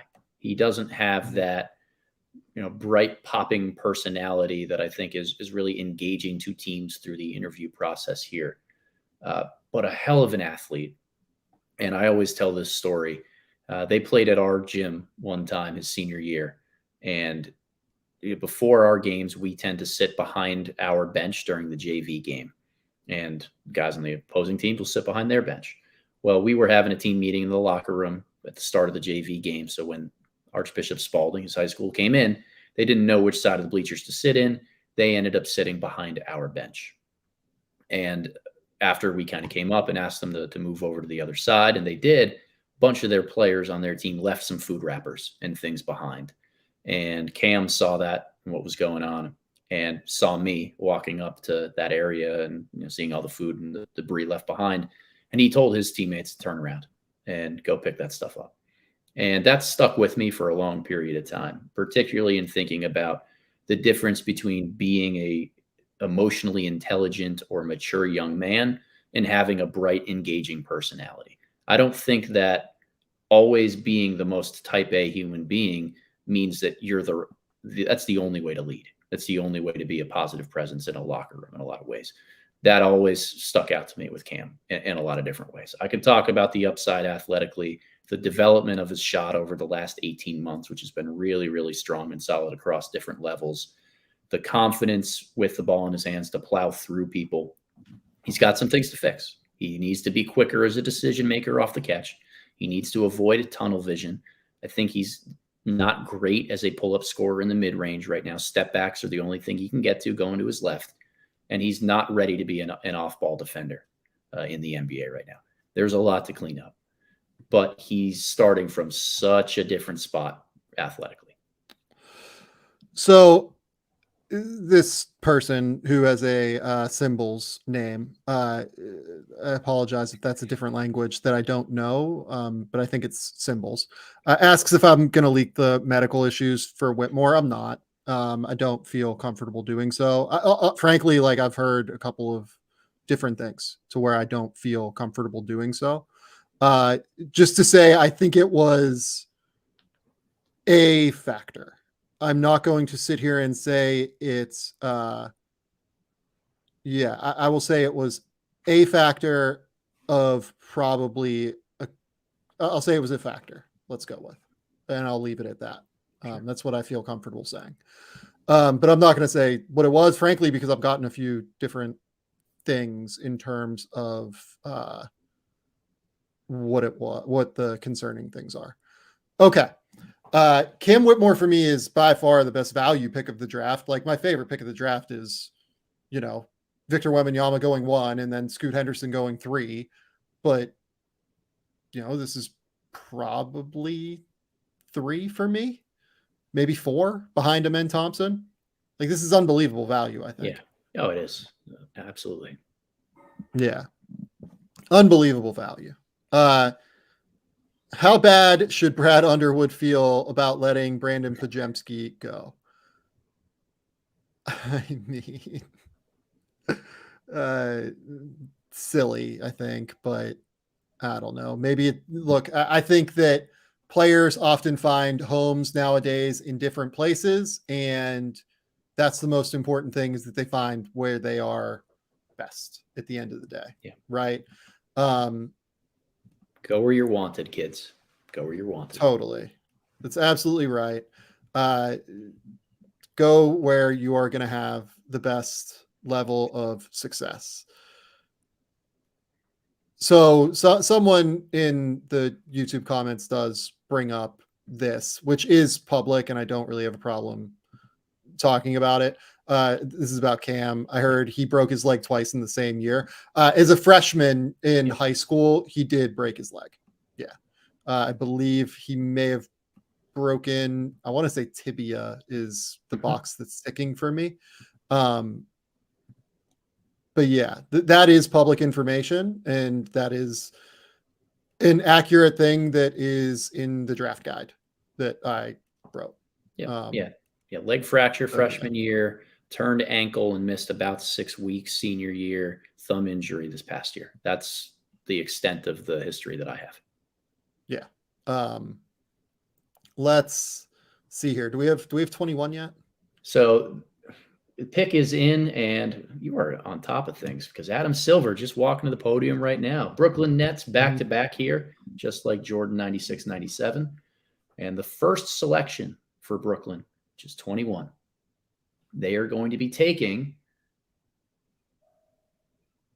Noah Clowney from Alabama. Interesting.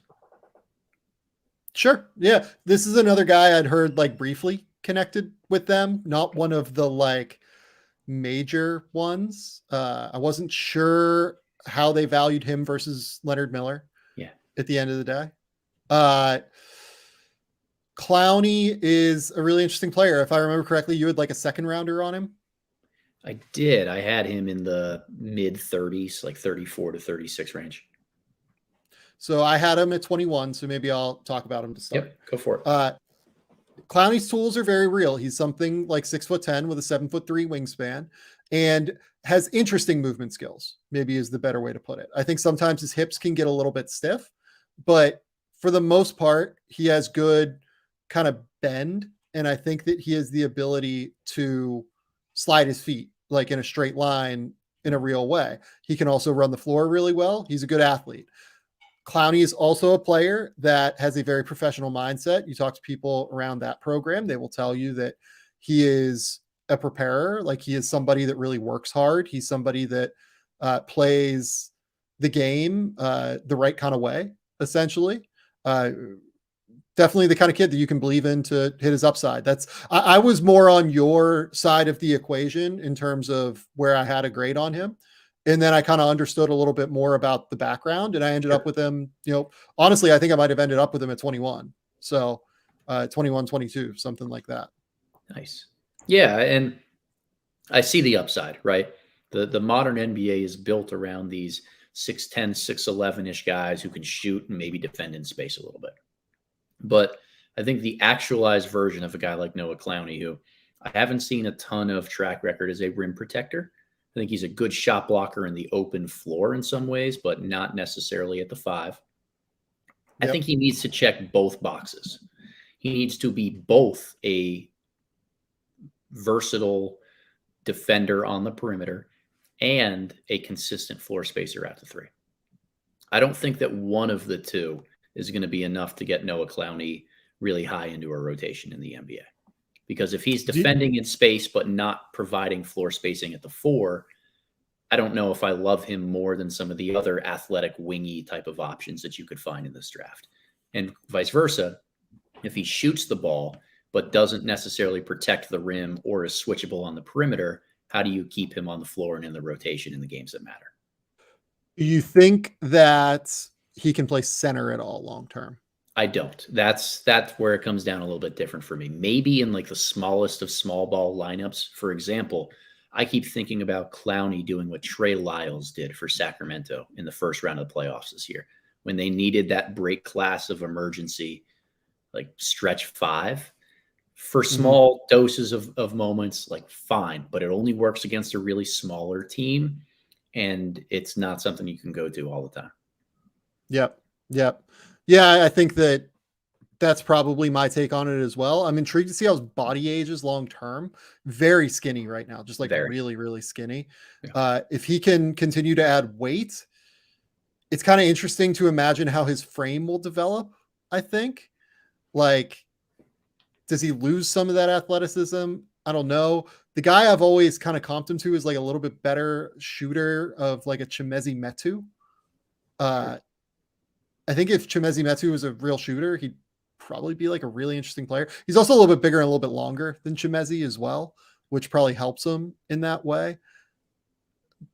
But yeah, I think he's an intriguing player, I guess is what I would say. Ended up with him right in this range. And we're firmly into like tier 5 at this point, outside of Leonard Miller for me. Yeah, I think the highest guy I still have is Chris Murray. And then after him, everything is in this late first round tier. I had a tier of 12 guys from 17 to 28, essentially, that like you can move them all up and down the board. It makes sense.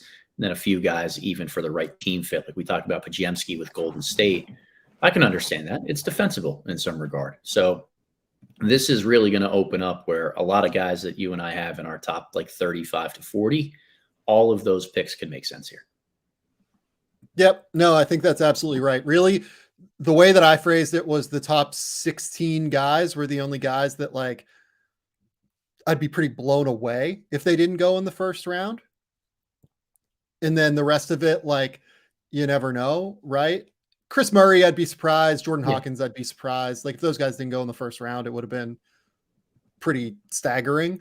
But Bryce Sensabaugh, Dereck Whitehead, Noah Clowney, Nick Smith Jr., you know, this crew, swear to God, like even Keyonte George, like if the Jazz didn't take Keyonte George, I'm interested to know where he would have gone.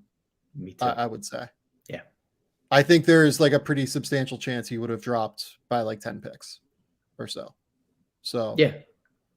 I think we knew that one of the combo guards would have to slip a little bit in this draft. That just not everybody was gonna take or fall in love with, like him, Hood-Schifino, Bufkin, Cason, Wallace, Nick Smith. Like these guys are gonna have to. At least one of them is going to have to trickle down a little bit. Sensabaugh in some regard, Dereck Whitehead, I guess, like these more scoring-minded twos, their best position is at the two.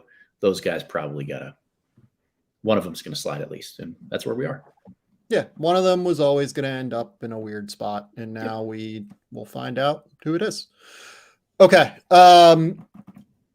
we have the next pick, Adam, because it looks like Shams actually has it. Oh, Shams, of course. So we don't have it, it sounds like, based off of your reaction. It's not up on screen yet. JJ Redick is still talking about Jay Billis's best available guys, and none of them have outstanding wingspans except Rayon Rupert. Maybe he's a changed man. Who does Jay Billis have as the best available? They just removed it from the screen. He has Sensabaugh as the best guy available still. He has Sensabaugh as the best guy available. Okay, that's pretty close to me. It's my second best available, I think. No, third best, I guess. All right, now it's time for Adam Silver to grace the podium. All right, who do we got from Silver? With the 22nd pick in the 2023 NBA Draft, the Brooklyn Nets select Dereck Whitehead from Duke. All right. Yeah, seems reasonable. Yeah, so the connection here with the Nets, Dereck Whitehead, their surgeon, Martin O'Malley, their orthopedist, did the follow-up surgery on Dereck Whitehead's foot, which likely gave them a real degree of confidence on the recovery for Dereck Whitehead. Because ultimately with Dereck, the question is all about health long-term. Is he going to be healthy enough, or is his foot going to be healthy enough to allow him to reach the heights that we saw in high school? Dereck was unbelievable in high school. He was a great player in high school. Unbelievable prospect, where we all had him ranked in the top 7 or so, right? Something like that. You had him at 3. I had him at 3 coming into the draft cycle, right behind Vic and Scoot. The thing that happened this year was he was not nearly as bouncy, not nearly as explosive, not nearly as twitchy, and frankly, like looked like he had 20 extra pounds than what he had at Montverde, right? Yeah, he looked bigger. Looked bigger. The good thing is that he became a 40% three-point shooter, and he's always been a shot maker, but it wasn't this. And Dereck's ability to make spot threes at a 40% clip, I think he made 43.8 or something this year, is enormous. Like that is a very real high level outcome for him. I'm a big fan. I think this is a great pick. I had him at 20. So I only have 2 guys left in my top 20 at this point. And I think this is a completely rational, understandable selection. And I had him at 16. He was the first guy to exist in that late first round tier that I was describing earlier. I had 12 guys with similar like tier of grades.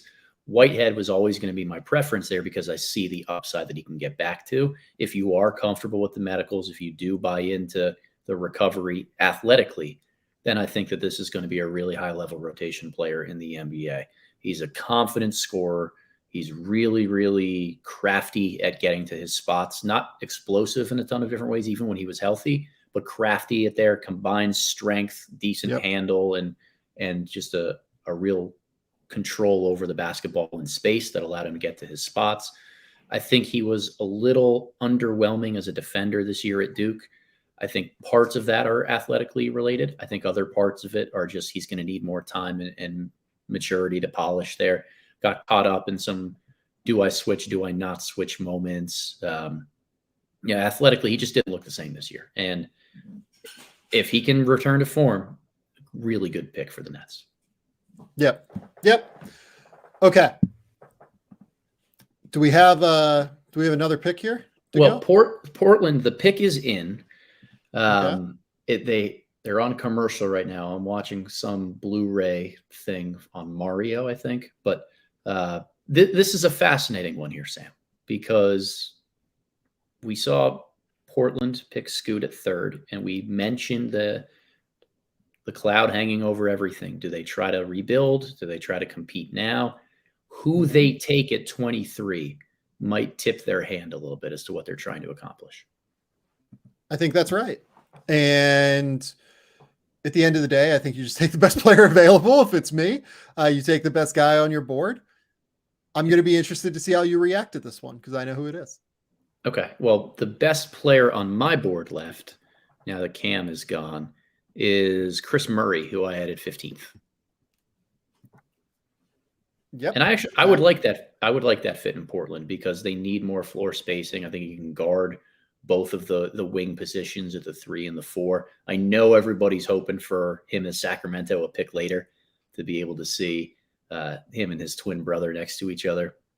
But I think he would be a very Portland-y pick here if that's the direction that they chose to go and make more of a win now type of impact. I think he's one of the most ready to contribute 3-and-D type of wings or even players that you would find in this rookie class. So we'll see. Yeah, it'll be interesting. You know, the Murray connection in Sacramento would be very, very fun. I'd like Omax here too, actually. But Omax makes a lot of sense. I mean, Leonard Miller makes a lot of sense to me because he's the highest ranked player on my board, but I get Leonard and Scoot reunion. Yeah. It's Chris Murray. Yeah. It is Chris Murray. All right. Great pick, I think. Chris Murray, a guy that can really knock down shots. The thing that they don't weirdly have a crazy amount of, especially if they don't re-sign Cam Reddish, who is a restricted free agent, is actually like bigger wings with size if Jeremy Grant doesn't re-sign either. Like Nasir Little is like 6'5", 6'6". Matisse Thybulle's like 6'5", 6'6". Chris Murray's like 6'8". He's a big dude. Has real length at 7 foot, can knock down shots. That's the other thing that a lot of these guys don't do. This is a smart pick. This is a sensible, smart idea here from the Portland Trail Blazers. Yeah, I dig it. I dig it a lot. The unsung hero in this draft class, like the forgotten man in a first round with a ton of high upside swings and guys who you can see really hitting, but maybe have a flaw. Like this is the safe path to be able to walk because you kind of know what Chris Murray is. He's easier to project. He's risk averse in a lot of different ways. Very, very turnover low player. And I appreciate that about a guy who's going to go into the NBA and be a role player right away.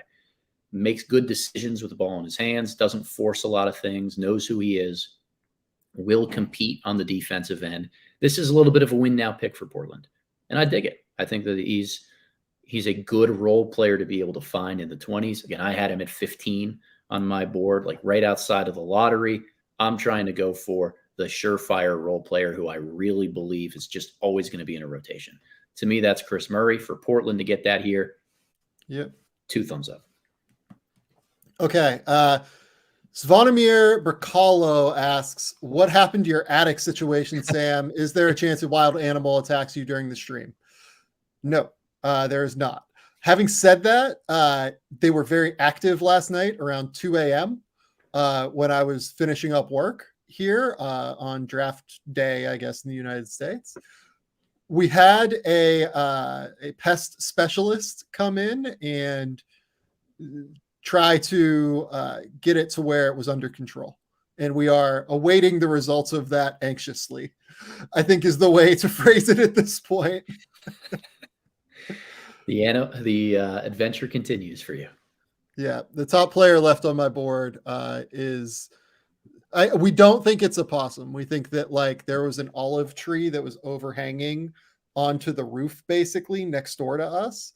And we think that like a rat climbed into the roof, unfortunately. So not ideal. Okay. So I think that this is a trade for what it's worth based on what I'm being Kings? told by a team person. Yeah, I've been told that this might be Dallas coming in. Is that right? I don't know. I haven't seen anything. It is Dallas coming in. So Max? Dallas has gotten into this spot here. I don't know who for what it's worth. Actually, I do. I'm just not going to tell you until. I'd love it to be Max. Holy crap. Okay, I will tell you. It is Max. Oh, they selected Max. Okay, I just wanted to get you hyped up, apparently. So yeah, they have selected Olivier-Maxence Prosper, a guy that I really love. I think that this is a super, super smart, super independent thinker, like really intelligent human being when you talk to him. I absolutely love this kid. He is an elite kid as a character. Great worker, great defender, can fly off of screens, can defensively, can shut you down one-on-one, can switch on to guys 2 through 4 at the very least, if not 1 through 4. I love it. This is the exact player type that Dallas needs. And frankly, the guy that he reminds me most of is the guy that they traded away to get Kyrie Irving in Dorian Finney-Smith. 7'1" wingspan, 6'8" frame, super mobile, great on-ball defender. This is I don't know what they gave up yet, but this is the exact kind of player that they need.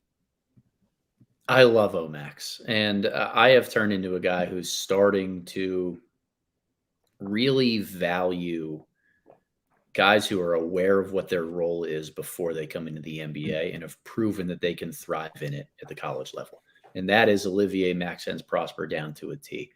Marquette stuck him at the point of attack against whoever they needed him to shut down, and he did his job. He switched on ball screens and took away guys like Colby Jones.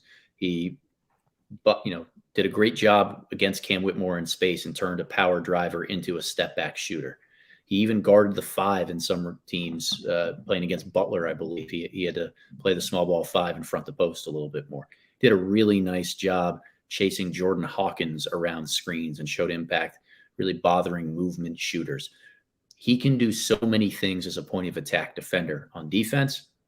He really won me over with his versatility as a result, but his self-awareness on offense is huge. Runs the floor in transition, doesn't put the ball on the floor too often, never over dribbles, knows when and how to cut around the dribble penetration of others, and really seems to have improved as a jump shooter over the last year or so, continuing through this pre-draft process based on a lot of the things we've heard around the league. I'm a huge fan of the person and the character, but that character unlocks the ability when paired with the proven track record as a role player for him to be the right role player for any NBA team. I've continued to think that he would fit in so many different schemes and spots. Dallas is awesome to snatch him up because they could use him right away. So Woj is saying that Dallas has acquired Richaun Holmes and the 24th pick. Basically, they're taking on the Richaun Holmes contract, which honestly, maybe not a terrible contract for them because Richaun Holmes fits pretty well as an offensive center with Luka and Kyrie. That's really good for Dallas. Is that what goes into like a Bertans traded player exception? Is that how they would make it work? Oh, could be. Yeah, actually could be. Now that you say that, because I think they did create a TPE in the Bertans deal. Okay. Huh. Yeah, I like Richaun, and I like Richaun as like a backup, like, cheap Dwight Powell, similar-ish player in some regard. I don't mind that. Yeah, kind of. Yeah. I think he is. Pimp Ron asks, is he better than Dwight Powell? Probably doesn't have the synergy with Luka that Dwight Powell developed, which is a thing that's important. But I also do think that Dwight Powell's, quite valuable for them because of the rim running. And I think Holmes is a more talented guy at the very least than Dwight Powell. Yeah. You know who's on the clock now, Sam? The Boston Celtics. Hell yeah, brother. So I have a guess on who this is. I told you pre-show who I think they're taking. I can verify that you've already submitted the guess. And I will be interested to see if this turns out. And I want you to tell the people if I was right or not. I will. On what they were doing at 25. I got your back. I would like this pick. I had them a little bit lower, but I would like this pick quite a bit for them. In terms of best available for me, Leonard Miller at 13. Again, though, I'm not wildly surprised that he's still on the board. I am higher on Leonard than everybody else seems to be in the draft sphere. Bryce Sensabaugh's medical concerns, again, are quite public. He has talked about them publicly. He had multiple meniscus surgeries in high school and is a bigger bodied guy that there is a worry about there. Nick Smith would be next at 22 for me. And then after that, we're down to 27. So I only have 3 guys left in my top 27 that are available. All right. And I've got CD Sissoko at 17. My love affair for him continues, and I will never get past that. Nick Smith at 18 for me. I had Gigi Jackson, Leonard Miller, Kobe Brown, Bryce Sensabaugh as the other first-round grades guys for me. Interesting. Very, very interesting. So people in the comments are saying that there is some sort of trade per Shams. Let's see what good friend of the program, Shams Charania, said. I mean, this is funny, Adam. Uh-oh. What happened? So who did I tell you earlier that they were taking at 25? You had said Marcus Sasser. I did. I said that they were taking Marcus Sasser at 25. They took him at 25 and then they traded him.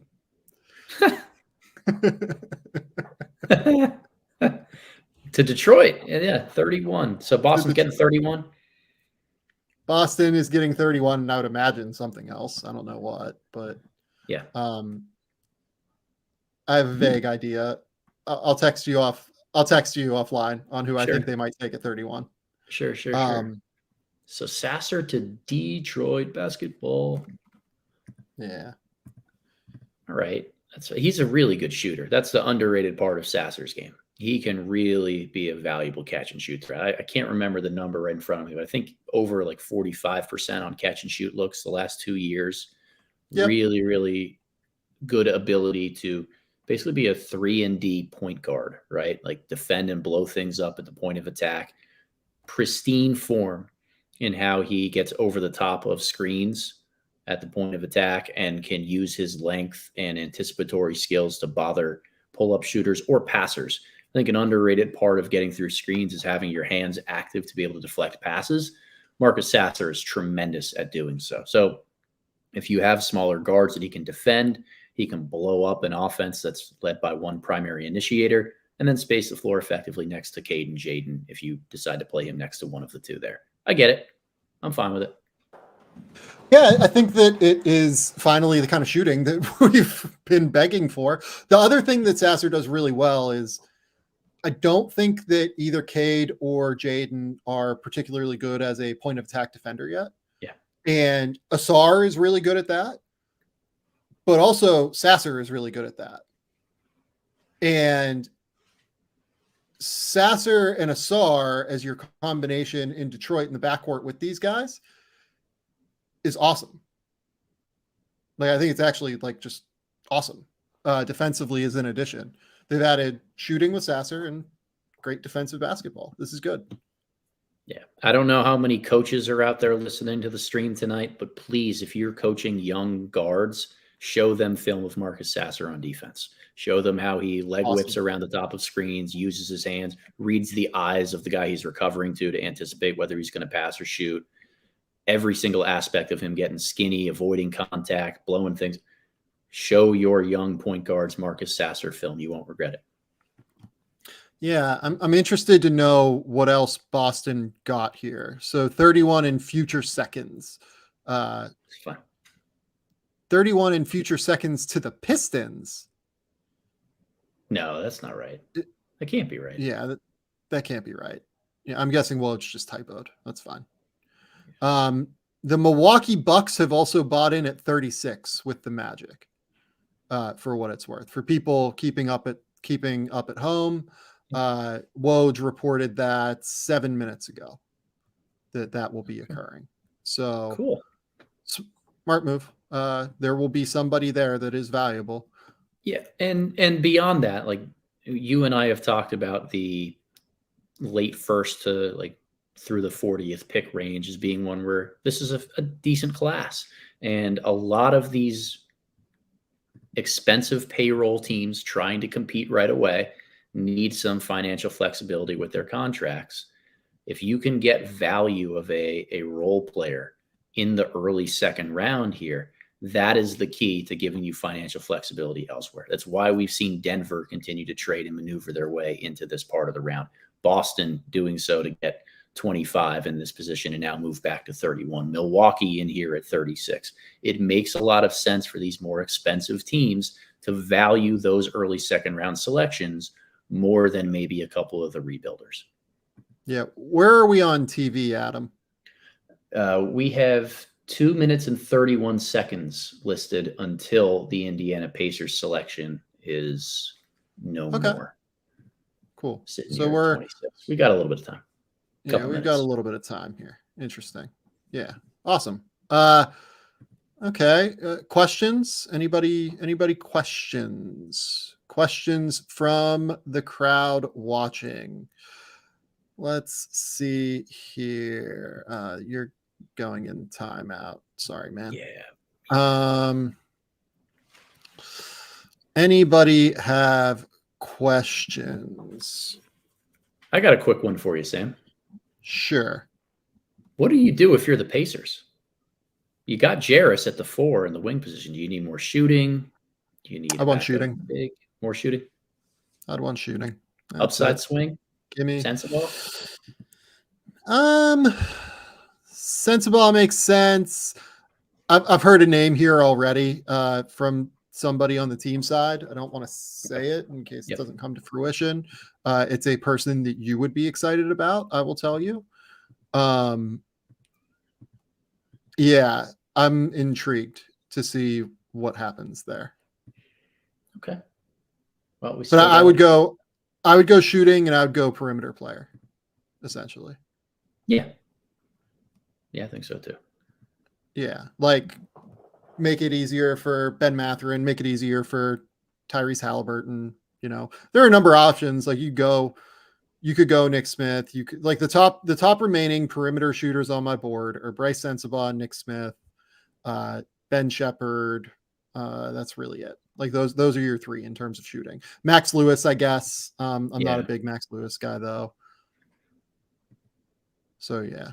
Yeah, that's the shooters that are still left on here. I mean, Colby Jones and Julian Strawther shoot it. Strawther's a good shooter too. More second round guy, I think. Yeah. Yep. Let's see here. I did ask for questions earlier. What do we got? Does Chris Murray fit both a rebuild and a win now situation? Confused by what the Blazers are doing? Yes, I think he does. Honestly, he's young enough. Like 22 is not old. 20, even if he turns 23 this year, it's not that old. Should you guys make a bet about who is drafted first, CD Sissoko or Leonard Miller? I mean, I think you'd. Yeah. Yeah, I'm not doing that bet. It's probably Leonard. Yeah. But I don't know. It's not impossible. All right. What's the best pick for? Okay. Well, Indiana takes Ben Shepherd out of Belmont. Yeah, I like it. I'm happy. That's who I'd gotten. That's why I said that you'd be excited because I'm happy about that. are excited about Ben Shepherd. So real quick update, last remaining guys on my board: Leonard Miller at 13, Bryce Sensabaugh at 19, Nick Smith at 22, and then Colby Jones 27, Andre Jackson 29, Kobe Brown 30 are my only top 31 remaining players left. Nice. Okay, give us the deep dive on Ben Shepherd for Indiana, because you definitely need the floor to do this because you love Ben Shepherd. I love Ben Shepherd. Really good connective passer and playmaker in so many different ways. Grew up playing the point guard position, then hit a growth spurt once he got to college. Was a little bit longer and leaner, but I love those guys who project more as a wing positionally, but grew up with guard skills, because it means that they know how to read defenses. They have a decent enough handle. They can attack closeouts and make positive plays, but put the ball on the floor. Shepherd's a really underrated shooter as well. Really quick release, pristine mechanics, some mobility, particularly when going to his right. I do like his hips and the fluidity that they bring, but really smart of knowing how to slide into shooting windows and pockets where his teammates can find him. Just a really ideal off-ball guy who, in Indiana, I'd love to see the synergy of picking apart defenses between him and Tyrese Halliburton. I think that's a really smart combo guard to be able to pair with Tyrese in the backcourt at times. Defensively, he's long and active, really, really smart. Doesn't make a ton of mistakes. I think he's not a great athlete and should put a little bit more onto his frame, but competes and knows where to be, maximizes who he is. Good two-way impact, low maintenance guy, just makes the right decisions on the basketball court. When you talk about connective pieces who can shoot, that's Ben Shepherd. Big fan of his here. Love the fit in Indiana. Yep. It's smart. Look, I said shooting. I said perimeter play and shooting. Ben Shepherd is a solid defensive player who is all defense in the Missouri Valley. He is a great shooter. I think we all recognize that, right? Like, he's very capable on that end. Yeah, no, this is a perfect move for me. All right, Adam, do you want to take over while I use the restroom very briefly? Yeah, I'll do a 1-for-1 swap with you. I can start first here. And all right, let's do that. Go ahead. All right. So enjoy your break. As we're sitting here and kind of looking at the next few picks, we've got Charlotte, I believe, at 28. And then, correct me if I'm wrong, Denver is now in at 29. We got Charlotte here on the clock. The pick is in here. So we'll go with this one. Nick Smith Jr. to Charlotte. Okay. Interesting. So they went bigger with Brandon Miller earlier in the draft at number 2, and now they go more of a backcourt floor spacer. I actually dig this for Charlotte. Nick Smith Jr. as an upside kind of play. And as you can see, the magic ticker appears without Vecenie here. What an unbelievable thing to be able to have. Shout out, producer Jacob. Thank you, sir. Smith, unbelievable upside to tap into as a scorer. Came into the season as a projected top 10 pick in a lot of different ways. Can really score the basketball. Elite shooter, 6'5" with a 6'8" wingspan. Can recover from behind when defending over the top of ball screens. He's got a long way to go as a defender, but those length tools that he can tap into are really, really important. Offensively, I think the combination of on-ball creation for himself and off-ball floor spacing is really valuable in an NBA system. Those great combo guards who make it and turn into the Jamal Murrays of the world are guys who add that playmaking feel. Smith doesn't seem to have that right now. It's part of the weakness in his game in this regard. Really thin, not a great athlete, doesn't generate a ton of rim pressure, but he can score. Really good runner in the mid-range area, comfortable creating his own, both in the mid-range and to three. And I love the upside to be an off-ball shooter. This year at Arkansas was a tough one for Smith. He had some injuries and was in and out of the lineup as a result of that. He appeared healthy for kind of a small stretch of the season at the end of the year, had 6 games, and during that streak, he averaged 19 a game while shooting 40% from three. I was pleased with the way that Smith played during that period of time, but I'm curious, Sam, as I kind of pass the baton off to you here. Nick Smith to Charlotte at 27. They've got him and Brandon Miller now.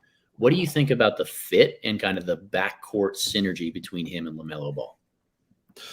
Yeah, look, if you're gonna find a player that can play with LaMelo Ball, I would want it to either be like a power guard, or I would want it to be a more defensively inclined player than what Nick Smith is. And we're not going to sit here and say that Scoot Henderson is some incredible defensive player, but I really like the synergy of Nick Smith with, or I really like the synergy of Scoot Henderson with LaMelo much more than what I like Nick Smith. Nick Smith to me is more of a sixth man for the Charlotte Hornets moving forward. And I don't really know that you're going to be able to play these two together defensively, frankly. Nick Smith has some of the worst defensive fundamentals that I've evaluated. He can improve those for sure. And they're fundamentals for a reason. You can learn them, you can improve them, but it was really tough to keep him on the court. Like in the NCAA tournament, they had to take him out of games because he just like couldn't figure out the mechanics. He's very hoppy, like he's over aggressive. He gets very active feet. He'll over pursue. Like he just didn't close out well. He would jump on pump fakes. You could get by him driving him like in a straight line. It just didn't work. Now, the thing is that offensively, Nick Smith has real touch and can score the basketball and can be a good off-ball scorer. Particularly what I was told about his pro day was that he came in and really knocked down a ton of shots, like really came in and looked great off the catch as a shooter in Clutch's pro day. So I don't love this at all. I think that you're using a bench guard here, but you know, Charlotte has had success in the draft, like taking guys like this at a reasonable level. I had Bryce McGowan's at like 22, 23, 24 on my board last year. I think that I would have Bryce ahead of Nick Smith, to be honest. So it was tough. It was very, very tough. Very, very tough. I don't know. I'm not a huge fan of this one. Let's see here. Who do we got? Bryant Singleton says, after Kai Jones, JT Thor, and James Bouknight, I don't have faith in Charlotte's ability to develop draft prospects. Look, if you go back from the 2018 to the 2020 drafts, they were probably more successful than anybody in developing like late first, early second round picks.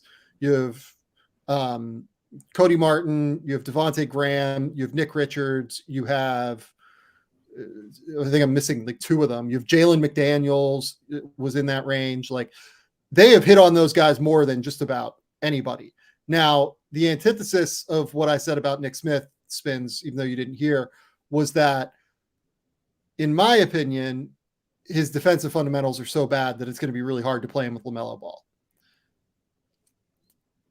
The kind of coach that you would want him to go to improve that is Steve Clifford. Yep. So, you know, it's maybe it works. Yeah. And I tend to believe Nick Smith has a chance to be adequate, never good, but like fine enough as a point of attack defender. Because if you play him against ones and have him chase over the top of ball screens, he is really long. And I think he gets reattached and uses his length to have rear view contests pretty effectively. Like I see a pathway for him to turn into a decent defender. Yep, that makes sense. Is 29 come up yet?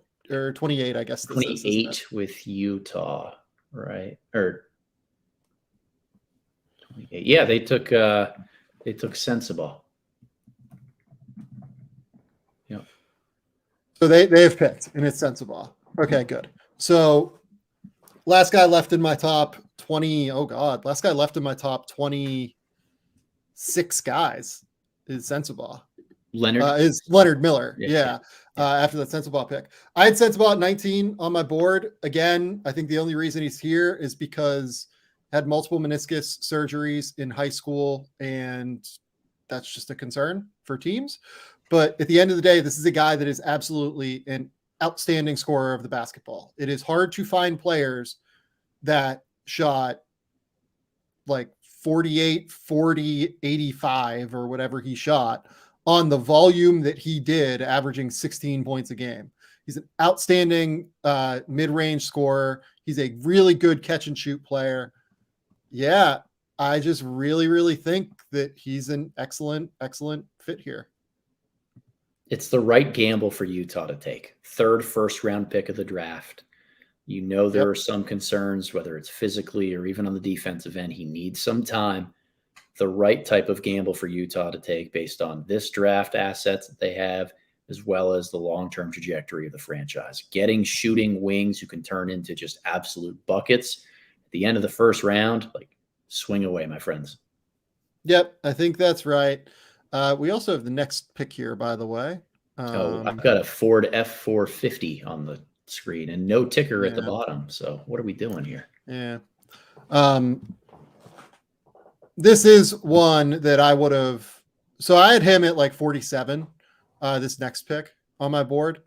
It's one that I would have moved up pretty substantially because I'd heard that this team had a lot of interest in him. I have no idea what you're saying. Yeah. Colin Castleton? It's not Castleton. No. Okay. They're not taking Castleton at 29. Yeah. Do we want to? It's not Colin Castleton at 29. Okay. It is. Let's just say it. So they've taken Julian Strawther at 29. Oh, okay. Great shooter. Like, awesome shooter. I'm a little bit lower, frankly, on my board. Like, I have him at 46, and I have him like I have a tier break there. I thought he was more of a, borderline guarantee two-way guy. But Strawther's an elite shooter, like, undeniably. I think he has real NBA range from day one. I don't think he can defend, is my issue. Yeah. I'm there with you. I have him 33. Yeah, you're a little higher. So let's talk about that. Do you just buy the shooting to that level? I buy the shooting to that level, but at his size, you get a little bit more of a longer leash defensively. Like, I have him above a guy like Brandon Bajemski because I think at his size, you can do more to try to hide him. Or at the very least, like, there are more pathways for him to do some things on defense. He tries hard. I will say that about him on defense. Like, he seems to care about that end of the floor and trying to defend, trying to get over screens or get through things. Really quick release on the shot. I think that he will kill in transition for this Denver team as a result of that. That is an appealing part of this fit for me. Is this is really a team that can utilize him in the right ways. When he gets downhill to his right hand, he's got a decent runner. Doesn't put any pressure on the rim, but it's a good counter move for when he gets run off the line. And I actually think I had some issues with his off-ball defense. That's where I worry in Denver, because this is a team that wants to play more hedge and recover on ball screens, which means your wings or guys who are guarding the corners are going to be more in rotation. I think Strawther has a chance to get exposed in some of those areas as a result. Yeah, I think he's going to really struggle to guard like NBA level off-ball actions. It's just the reality, but you're 100% right. Like, the big thing offensively is not only can he shoot, but he can attack closeouts and get to that floater. And that floater is a 50% shot, just straight up. RA2BK asks, doesn't the floater for Strawther show good touch in his game, good size? Yeah, I mean, everything he does shows good touch in his game, I think. Like, he shoots out to 30 feet exceptionally well. Like, what's the number I have in the draft guide? Let's take a look. He was one of the best shooters from beyond NBA three-point range in this year's draft, if I remember correctly. Made 42.1% of his 95 three-point attempts from beyond 25 feet per synergy. Made 36.4% of his 22 attempts beyond 27 feet even. So he was like stressing defenses at a really high level. So yeah, no, I think this makes all the sense in the world. Yeah, I want to make sure they can blanket him defensively, because I think any scheme he's in rotation is one he can get challenged by. But I'm fine with this for Denver. Yeah, perfectly fine. Yep, perfectly fine with it for Denver. Someone asked, am I surprised Rayon Repair hasn't been picked yet? No, I had him at 33 on my board. On my mock, I had him at 35 on my board, something like that, 34. So no, not all that surprised. Let's see here. Let's see if Shams has 30 yet. We should really just kind of be zooming through these. Yeah, let's roll, baby. We need to probably just like kind of stop the madness here. I haven't seen. So trades. What did you say? Clippers kept this one, right? Because this trade failed to go through, so they're still picking at 30. Yes, the Clippers are still picking at 30. That is true. Big Mike S13 asks, who gets Strother? Is that Denver? That is correct. Julian Strother will be going to Denver. Let's see here.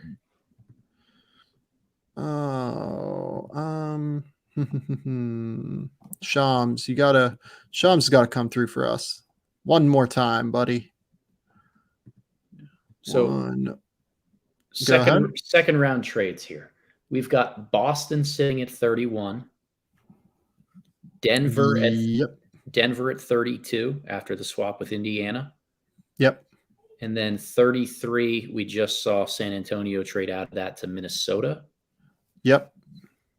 What comes after that? Let me bring up my handy full order sheet here. 34 would be Charlotte. For what it's worth, that's where I had Sensible. I'm a little bit surprised Charlotte passed on Sensible at 27, to be honest. Washington at 35, I believe, has that pick. Orlando has moved 36 to Milwaukee, and then Denver has picked up 37. And then the Lakers picked up 40 earlier today. Did Denver keep 37, or is that back to Indiana? Did Denver keep 37, or is that back to Indiana? I don't know. Yeah, I don't know either. Yeah. Clippers are taking Kobe Brown at 30, Adam. Hey! Yeah. I ended up with Kobe at 29 on the mock, so I'm pretty happy about that. Kobe is quite good. Adam, you are a Kobe Brown aficionado. Give us your take on Kobe Brown. I love Kobe Brown, and I actually like the fit here with the Los Angeles Clippers. Upperclassman guy, 4 years at Missouri, got better every single year, but really improved the jump shot going into his senior year. As a career guy, he was below 25% from three, then had a huge spike to get above 40% this past year. Those guys tend to be hard to trust long-term, but I think there's been enough of an identifiable changing point in Kobe Brown to make this seem sustainable. He improved some of his elbow and release mechanics in a way that seems very legit over the long term. If you buy the shot, he's going to make an impact as a Swiss Army knife in so many different ways offensively. He's high IQ in all of them. He can space the floor, can handle a little bit, mismatch posts and makes the good decisions down there. Strong physical driver. Great passer, though. I love the full court outlet bombs that he throws, a la Kevin Love. But in any type of action or situation you put him in, he's going to create plays for those around him, which is a really smart skill. The more I've watched the NBA Finals and playoffs this past year, the more I think that the game of basketball is just about getting to the rim, making great decisions when you get there, whether to shoot it or kick it out. The guy who needs to catch that kick out is either going to shoot it, swing it, or repenetrate and make a great decision. And you need guys who particularly are playing off ball who can shoot it, swing it, or make a great decision. And that's Kobe Brown to me. Just makes really good decisions. Defensively, he's a strong, thick, physical-bodied guy. Plays more of a four.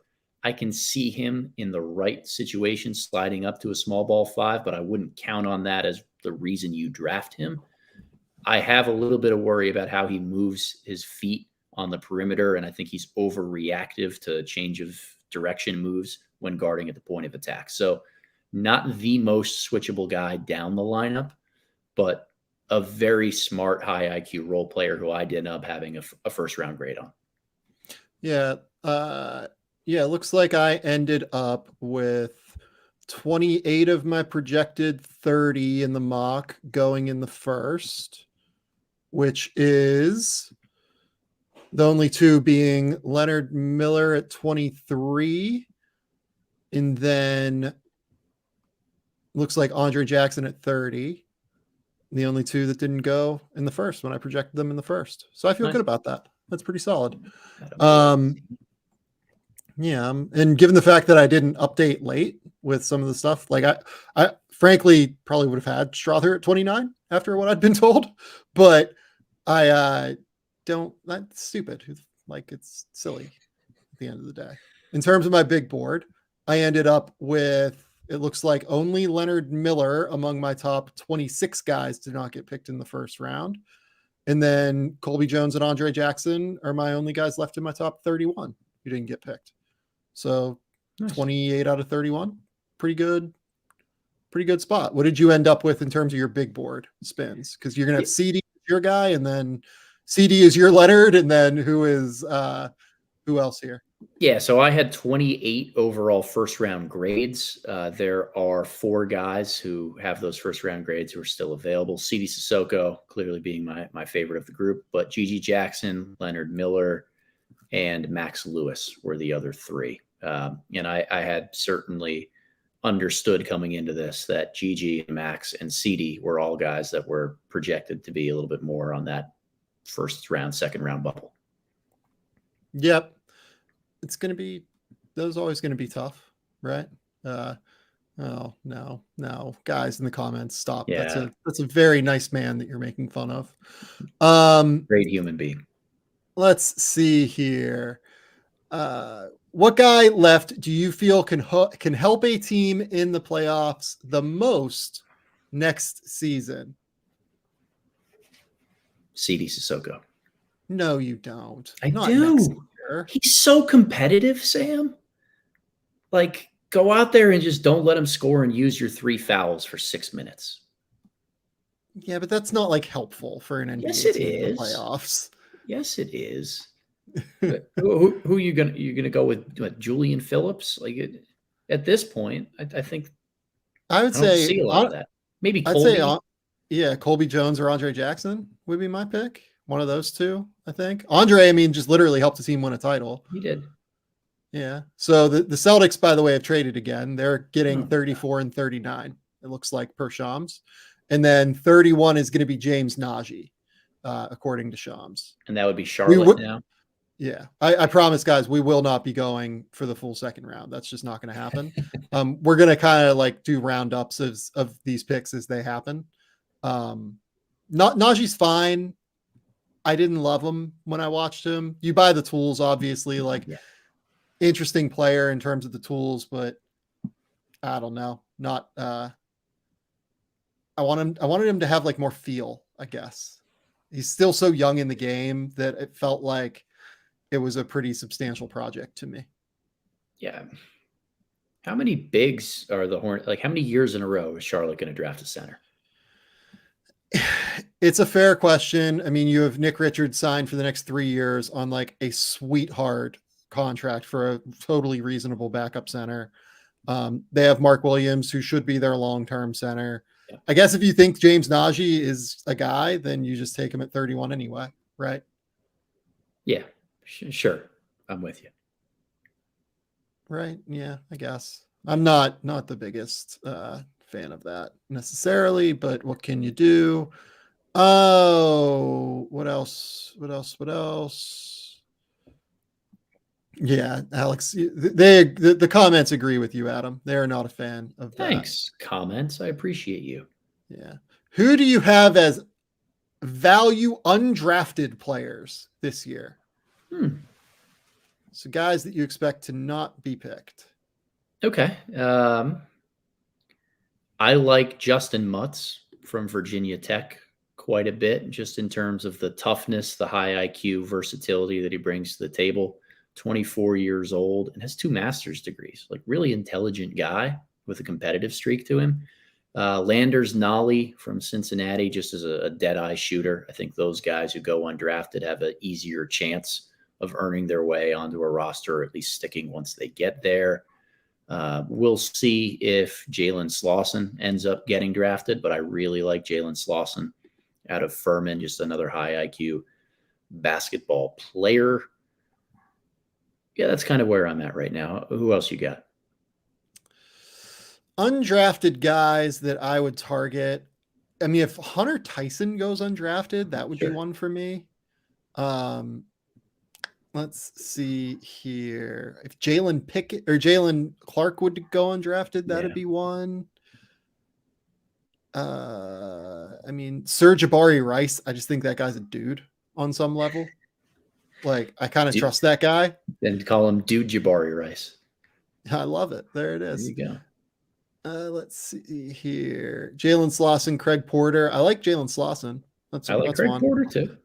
Porter's fine. I ended up with Porter at like 85 or something like that, 85 or 90. It's reasonable. Random Craig Porter love, just for a quick second here. Per 40 minutes, he had 1.8 blocks. That's almost as much as Jarace Walker, Taylor Hendricks. You can definitely defend. I don't doubt that. Do we have a 32 pick yet available? They just showing James Najee next to my favorite human being in the world, Deputy Commissioner Mark Tatum. Oh, why is Tatum your favorite human being? Because he's got the greatest job on the planet, and he's always he's so happy to do it. Every time he comes out, for pick 31, he's just like, he's so happy. I love Tatum. He's pumped. I love it. Tatum time. Yeah. No, they just showed Najee, so nothing at 32 on the broadcast yet. Someone asked Vincent Valerio Bodone get stashed, drafted as a stash.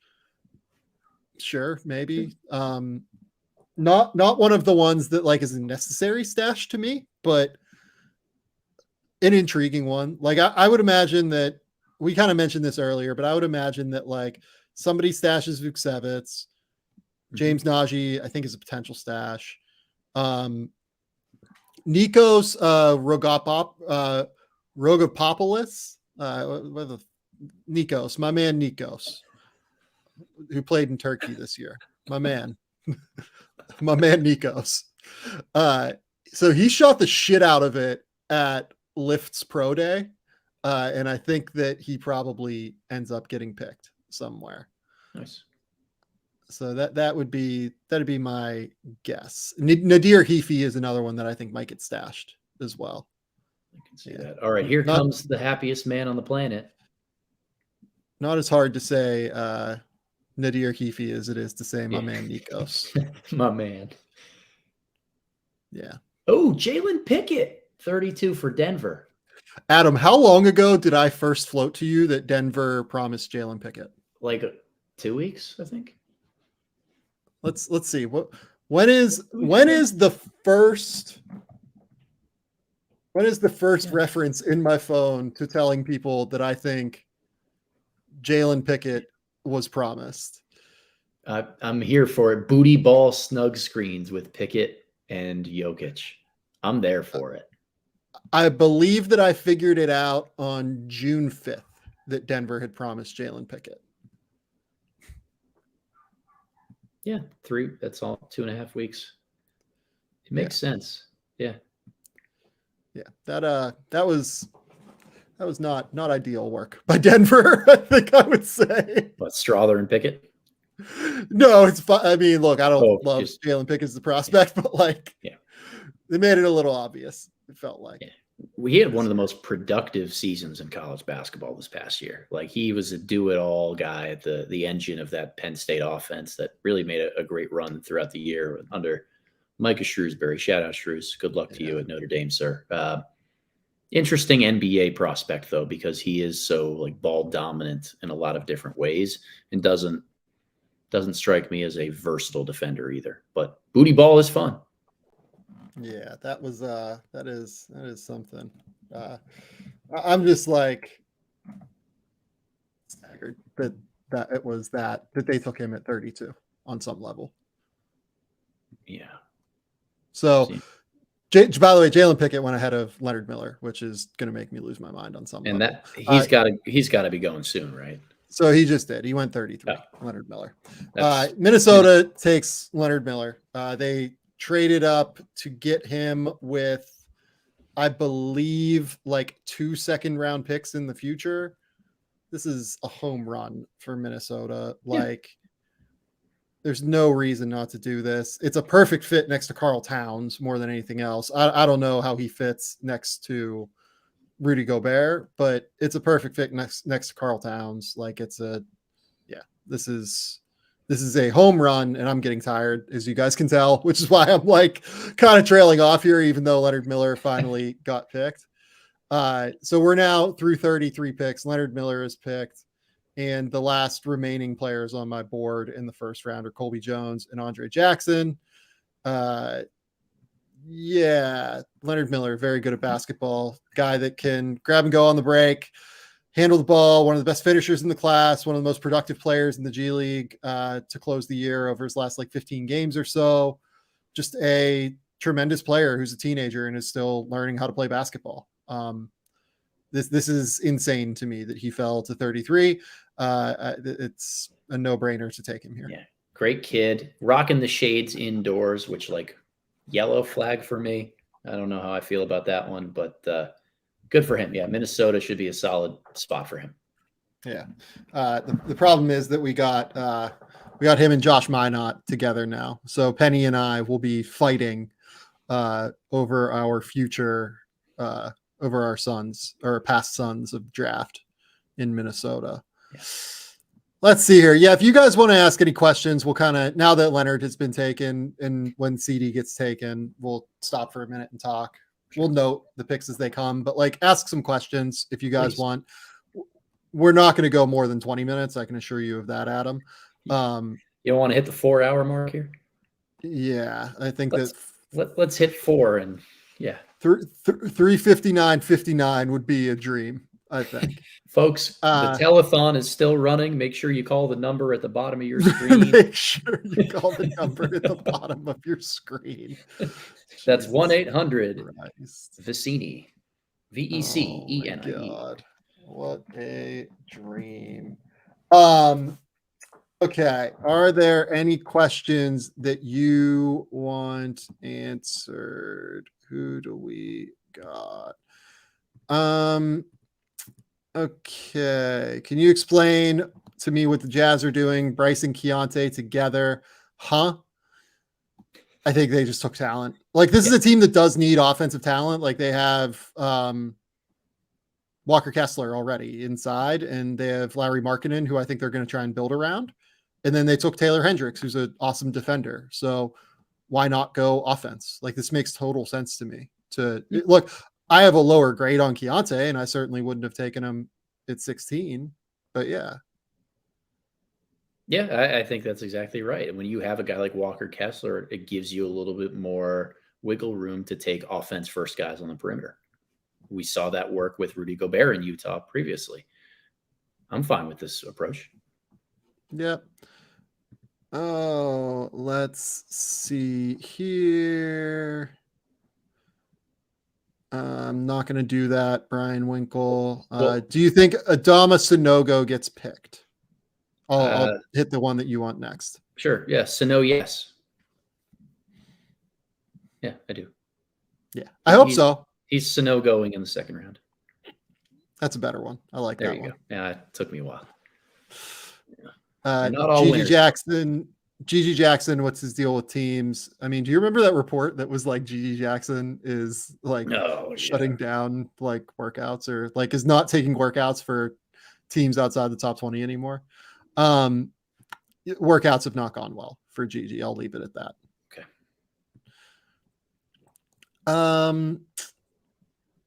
Which one did you want to answer? Well, I wanted to more so ask about the Kings in some regard. Because we talked about that, they traded out of 24 and we talked about that going to Dallas a fair amount, but, clearing some cap space by getting rid of Rashawn Holmes in some regard. Are they gearing up for a little bit more veteran approach by getting out of the first round this year and thinking, hey, if we get the right veteran role players in here, we're really primed to continue to stay atop the West? Yeah, I think they're probably trying to get vets. I mean, the big thing that they have to figure out is what they're going to do with Harrison Barnes. Right? Yeah. Are they going to re-sign Harrison Barnes or are they going to let Keegan kind of take over that role? And then you try and like build around a little bit more, maybe. I don't know. It's interesting. It's very interesting. The other interesting thing that I'm realizing about the Leonard Miller pick is like, it's probably just like a Naz Reid long-term replacement move. Yeah. Yeah, you're right. Because Naz Reid's a free agent this year. Yeah. Bye-bye, Naz. So Utah, or not Utah. You asked about Sacramento. Oh my God, yeah. Sacramento. Yeah, I got 3 hours of sleep last night. We're starting to shut things down a little bit. Same, yeah. With Sacramento, the key for them is finding shooting first and foremost, because they need to always have shooters across the perimeter. Obviously, have Kevin Huerter, Malik Monk, Keegan Murray to be able to do that. I would want like a different look defensively.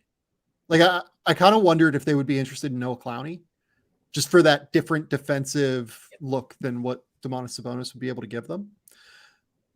Yeah, it's interesting. Well, it seems like Colby Jones is headed to Sacramento here from 34. So timely to have that conversation about them. And I think he brings a good balanced, like on-ball, off-ball approach, as well as solid defense. I like that fit. Yep. Totally great fit. And Sacramento, how did they get that pick? That's supposed to be Charlotte. Which was supposed to be Boston. So Boston traded down again. Oh, okay. I think I'm going to be doing this all night and watching the Celtics have like 18 second-round picks, and they trade everyone away, and they just get like a million versions of cash considerations moving forward. I'm going to take a stab at Boston. Say that they end up with one of Jordan Walsh or Julian Phillips, maybe. I've thought Phillips for a while. Yeah. Wings, defensive wings. They love big defensive wings, basically. Yeah. Phillips makes a lot of sense to me in some regard. I think they like him. This is a really good question and something that crossed my mind. Would it be wrong to categorize Ignite as a failure so far 3 years in? It just doesn't feel like we've seen anyone develop better than they normally would, and the lack of competitive environment sucks. Honestly, I think that there are some... Okay, so maybe this is a better way to phrase it. I don't think NBA teams buy it in terms of a developmental environment, if only because we're now looking at CD Sissoko and Leonard Miller falling to the second round. Like Leonard Miller performed as well as Leonard Miller possibly could have in the G League this year and fell to the second round. Last year, Jaden Hardy fell to the second round. Last year is the best case scenario because like Dyson Daniels ended up going number 8, and then Marjon Beauchamp like really helped himself and went number 23, if I remember correctly. The year before, though, Isaiah Todd and Dacian Nix did not help themselves. And then Jonathan Kuminga, like, frankly, didn't help himself a lot either. Yeah. And Jalen Green stayed steady at number 2. But like it was a question whether or not Jalen Green would go number 2 by the end of it. So I don't know that I want to say it's a failure, if only because I think that there are a lot of people who work hard there and like really try to develop these kids. And I think like it's a developmental setting, and I think that it's an interesting pathway. But I think it's clear that NBA teams don't think much of it. Yeah. I have an article already written that I'm going to submit probably in a week or so post-draft about the evaluation of alternative platforms, including Overtime Elite and the G League Ignite. If there's one takeaway that I could kind of summarize quickly here, it's that I don't think the Ignite has prioritized veterans and fit along with the roster well enough. That this year in particular was kind of a train wreck on defense. Floor spacing is difficult to come by. It's really hard to cleanly evaluate guys at times when you don't have either of those two things around you. And I think a big piece of it with the Ignite this year was they did not build the roster well around these guys. Zero floor spacing, no floor spacing bigs. Really only John Jenkins is like a floor spacer. They tried to tie him to Scoot's hip most of the time. Yeah. But like other than that, like this was the worst shooting team in the G League. Well, and the value of having and evaluating a young player in a professional setting is seeing him against and with other professionals to see if you notice some of the immaturity or some of the youth in his game. And if he can keep up in real ways, then yeah, he's probably primed and ready to go for a professional level. But when you have 7 or 8 teenagers on that roster, the way that the Ignite are going to next year, it's going to be really hard to differentiate who's the problem or who is having a breakdown on this possession every single time. What way can we project these guys moving forward? the value of having a young guy in a professional league is when he's the only young guy in that setting.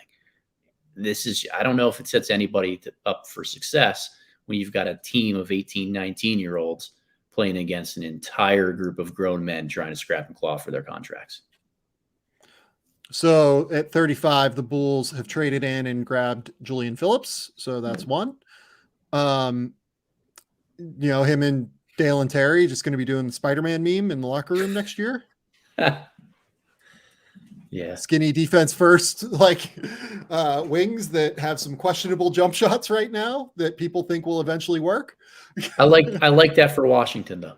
I like that. That's a really good long-term flyer. Or no, that's going to Chicago. It's going to Chicago. Never mind. I don't like that for Washington anymore. I mean, I don't know what they got. Maybe they got a future first. Who the hell knows? So this is a weird take. The G League just does not have the defensive scheme or rim protecting bigs that college does. They do have the bigs. They don't have, I think the scheme part of it is reasonable. The other thing about college is that the court is just more condensed, which is harder, essentially. It's just harder to drive. It's easier for rim protectors to be there. The players exist. It's just that the court geometry is different.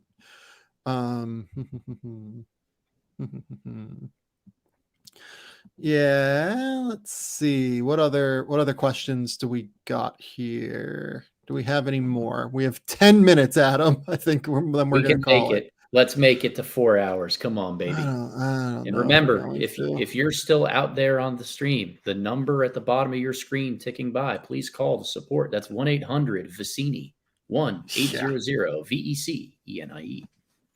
I guess my name is seven figures, so that works. Perfect. Sam, what fast food restaurant do you miss most? Spins, what is your favorite fast food restaurant? That's a good question. I'll let you go first. Okay. I always struggled to know what to define fast food as, clearly, for a criteria thing. Is it just a place that has a drive-through? Or is it a place where it's very quick in terms of its preparation? I'm a big Five Guys fan. I love Five Guys burgers. I try not to. That does not count for what it's worth to me. That's real food. If that's real food, I'm assuming Chipotle is real food then as well, and not a fast food option. Probably. It's closer though, I think. Semantics, right? Fast food. Chick-fil-A. Okay. Yeah. I dig it. Yeah, I dig it. Popeyes too. Big Popeyes guy. Big Popeyes guy. The one that I miss most is Taco Bell. I've been told that there are Taco Bells in the area of Melbourne, and I just have to search them out. But I have not done that yet, and I don't know. They're not easily attainable, I think is the right call. When I went back to the United States and did my trip to do draft prospects and Final Four, all that stuff, got Taco Bell twice. You're just shaking your head. You're just you're a monster. Sam, I haven't had Taco Bell since after my junior prom in high school. After the prom, we all went and got Taco Bell in our tuxes and went back and had Taco Bell. And there's a reason I haven't had it since then. Is it vomit inducing? Nope. Just not a Taco Bell guy. When you legally can't call it beef and you have to call it beefy and use an adjective, I'm out. Oh, that makes it even better, doesn't it? I think it makes it better. No. Ooh, Hunter Tyson off the board here. Interesting. Really? At 36? 37, I think. Who went 36? Who went 36? Andre Jackson. Yes, there we go. Milwaukee traded up for Andre Jackson. That's fascinating. Okay. That's really fascinating. Smart player. Not the kind of guy I thought they would go for because he doesn't shoot, but also a basketball genius. And then Hunter Tyson to Denver. Is that right? So they got Strother and Tyson? Just go all shooting. That's amazing. All right. Yeah, that's a bizarre group. Sam, I saw a question earlier, and I know it's I probably wonder for real quick. Sorry, Yeah. I wonder if Tyson is a two-way. Yeah. Sure. Okay, continue. I saw a question earlier, and you don't have to scroll back up to find it because we've had a million in the comments section. Favorite Pop-Tart flavor? What do you got? Yeah, I saw that. Favorite Yeah. Pop-Tart flavor is I'm like very basic on this. I am a big fan of the cinnamon. It's too Brown sugar cinnamon, number one till the day I die. Yeah, it's the right answer, I think. It's just I'm also generally a big cinnamon guy. Yeah. Point blank. That is just one of my favorite flavors. Like anytime I like apples with cinnamon, I like anything with cinnamon. Too easy. It's just elite. It's an elite snack. Pop-Tart brown sugar cinnamon. Elite. It is truly an elite snack. Okay. This is one that I think is interesting. What players would have gone back to school if you told them they were going to get drafted where they got picked today?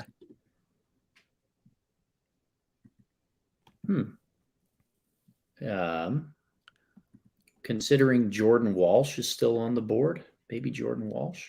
I think Jordan Walsh is an interesting one. Max Lewis, maybe. I might have said transfer. I might have said transfer for Max Lewis. Yep.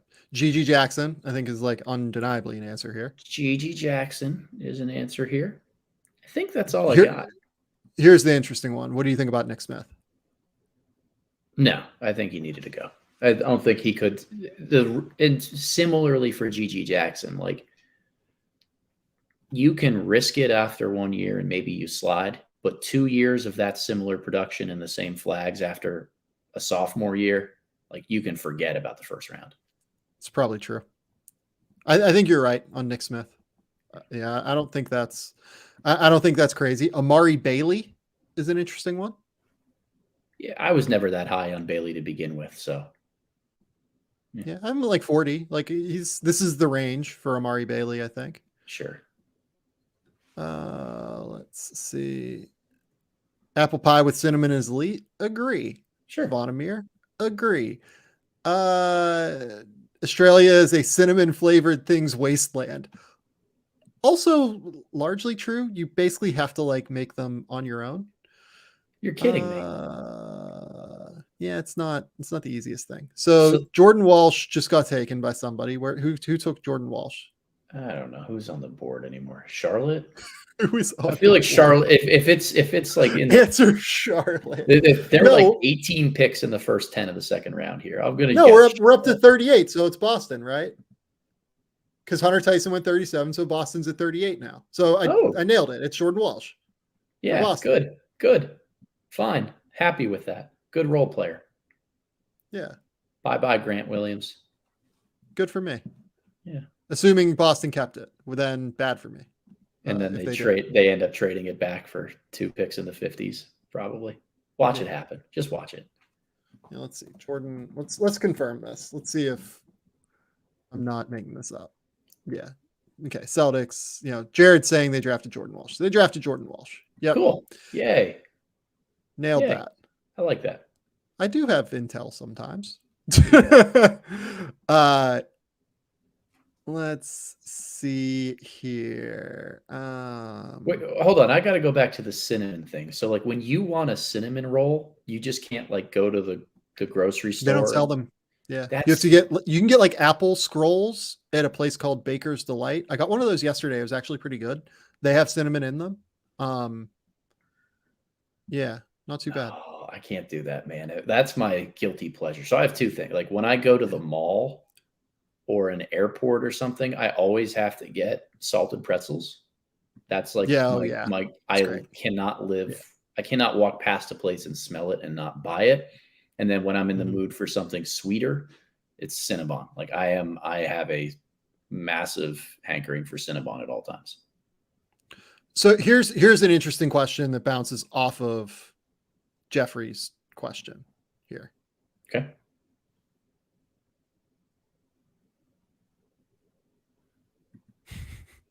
Okay, sorry. What players would have gone back to school if you do you think CD would have done the G League Ignite as opposed to staying overseas if you told him that he was getting drafted here? Nope. Yeah. I agree. I think I agree with that. I think, and that's part of the challenge of the G League Ignite program. The guys who get the number one mantle and role, they've proven enough that a lot of teams see the upside and will take them in the top 35. Those who have to scale down their role and be role players before they're prepared to do so in a professional league, harder to always see the vision and the fit from an NBA standpoint. Those guys, like those are the Isaiah Todds, the CD Sissokos now. It's the Michael Foster Juniors. It's tough. Yeah. I think for anybody doing the Ignite, I think that like truly you need to be like a Ron Holland, modest level prospect. Otherwise, I think you're taking like a bit of a risk doing it. Yeah. Yep. It's a tough spot to be a role player. Yeah, I think I agree. Okay. From Jared Maruli. Adam, do I get a certificate for watching all of your draft videos? Jared, thank you. You're the best. This is all I can give you for a certification right now. I got nothing. But thank you. Yeah. You're the best. That's best, isn't that's it? 14 hours worth, by the way.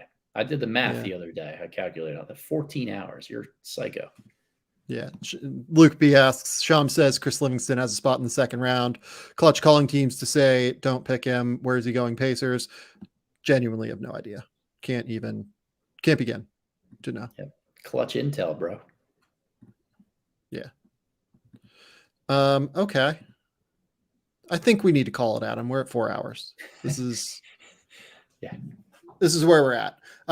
This will be released on the podcast feed into 2 separate episodes. Adam and I might do a bit of a rundown of what happened on Sunday.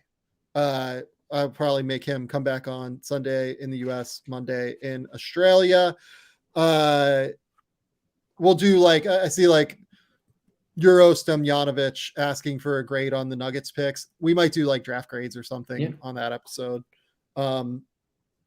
Yeah, we'll figure it out then. We'll have a conversation and get it together. Yeah,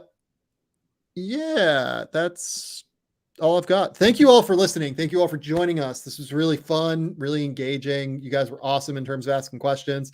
I think my body was broken at a certain point halfway through this. So appreciate you guys asking questions and having a really good time with us. So thank you all for listening. Thank you all for joining. We will be back next week with more. I'm trying to think. Do you have anything coming up that you need to plug? Vacation. Good for you. I am also taking a couple days off here. I will be go listen to the Mark Titus show I did, and then I'll be on, I think, Rosillo tonight going into tomorrow. So we'll have fun doing that, what Ryan and I do once a year. It feels like twice a year. That's about all I've got. Until next time, though, we'll talk soon. Bye.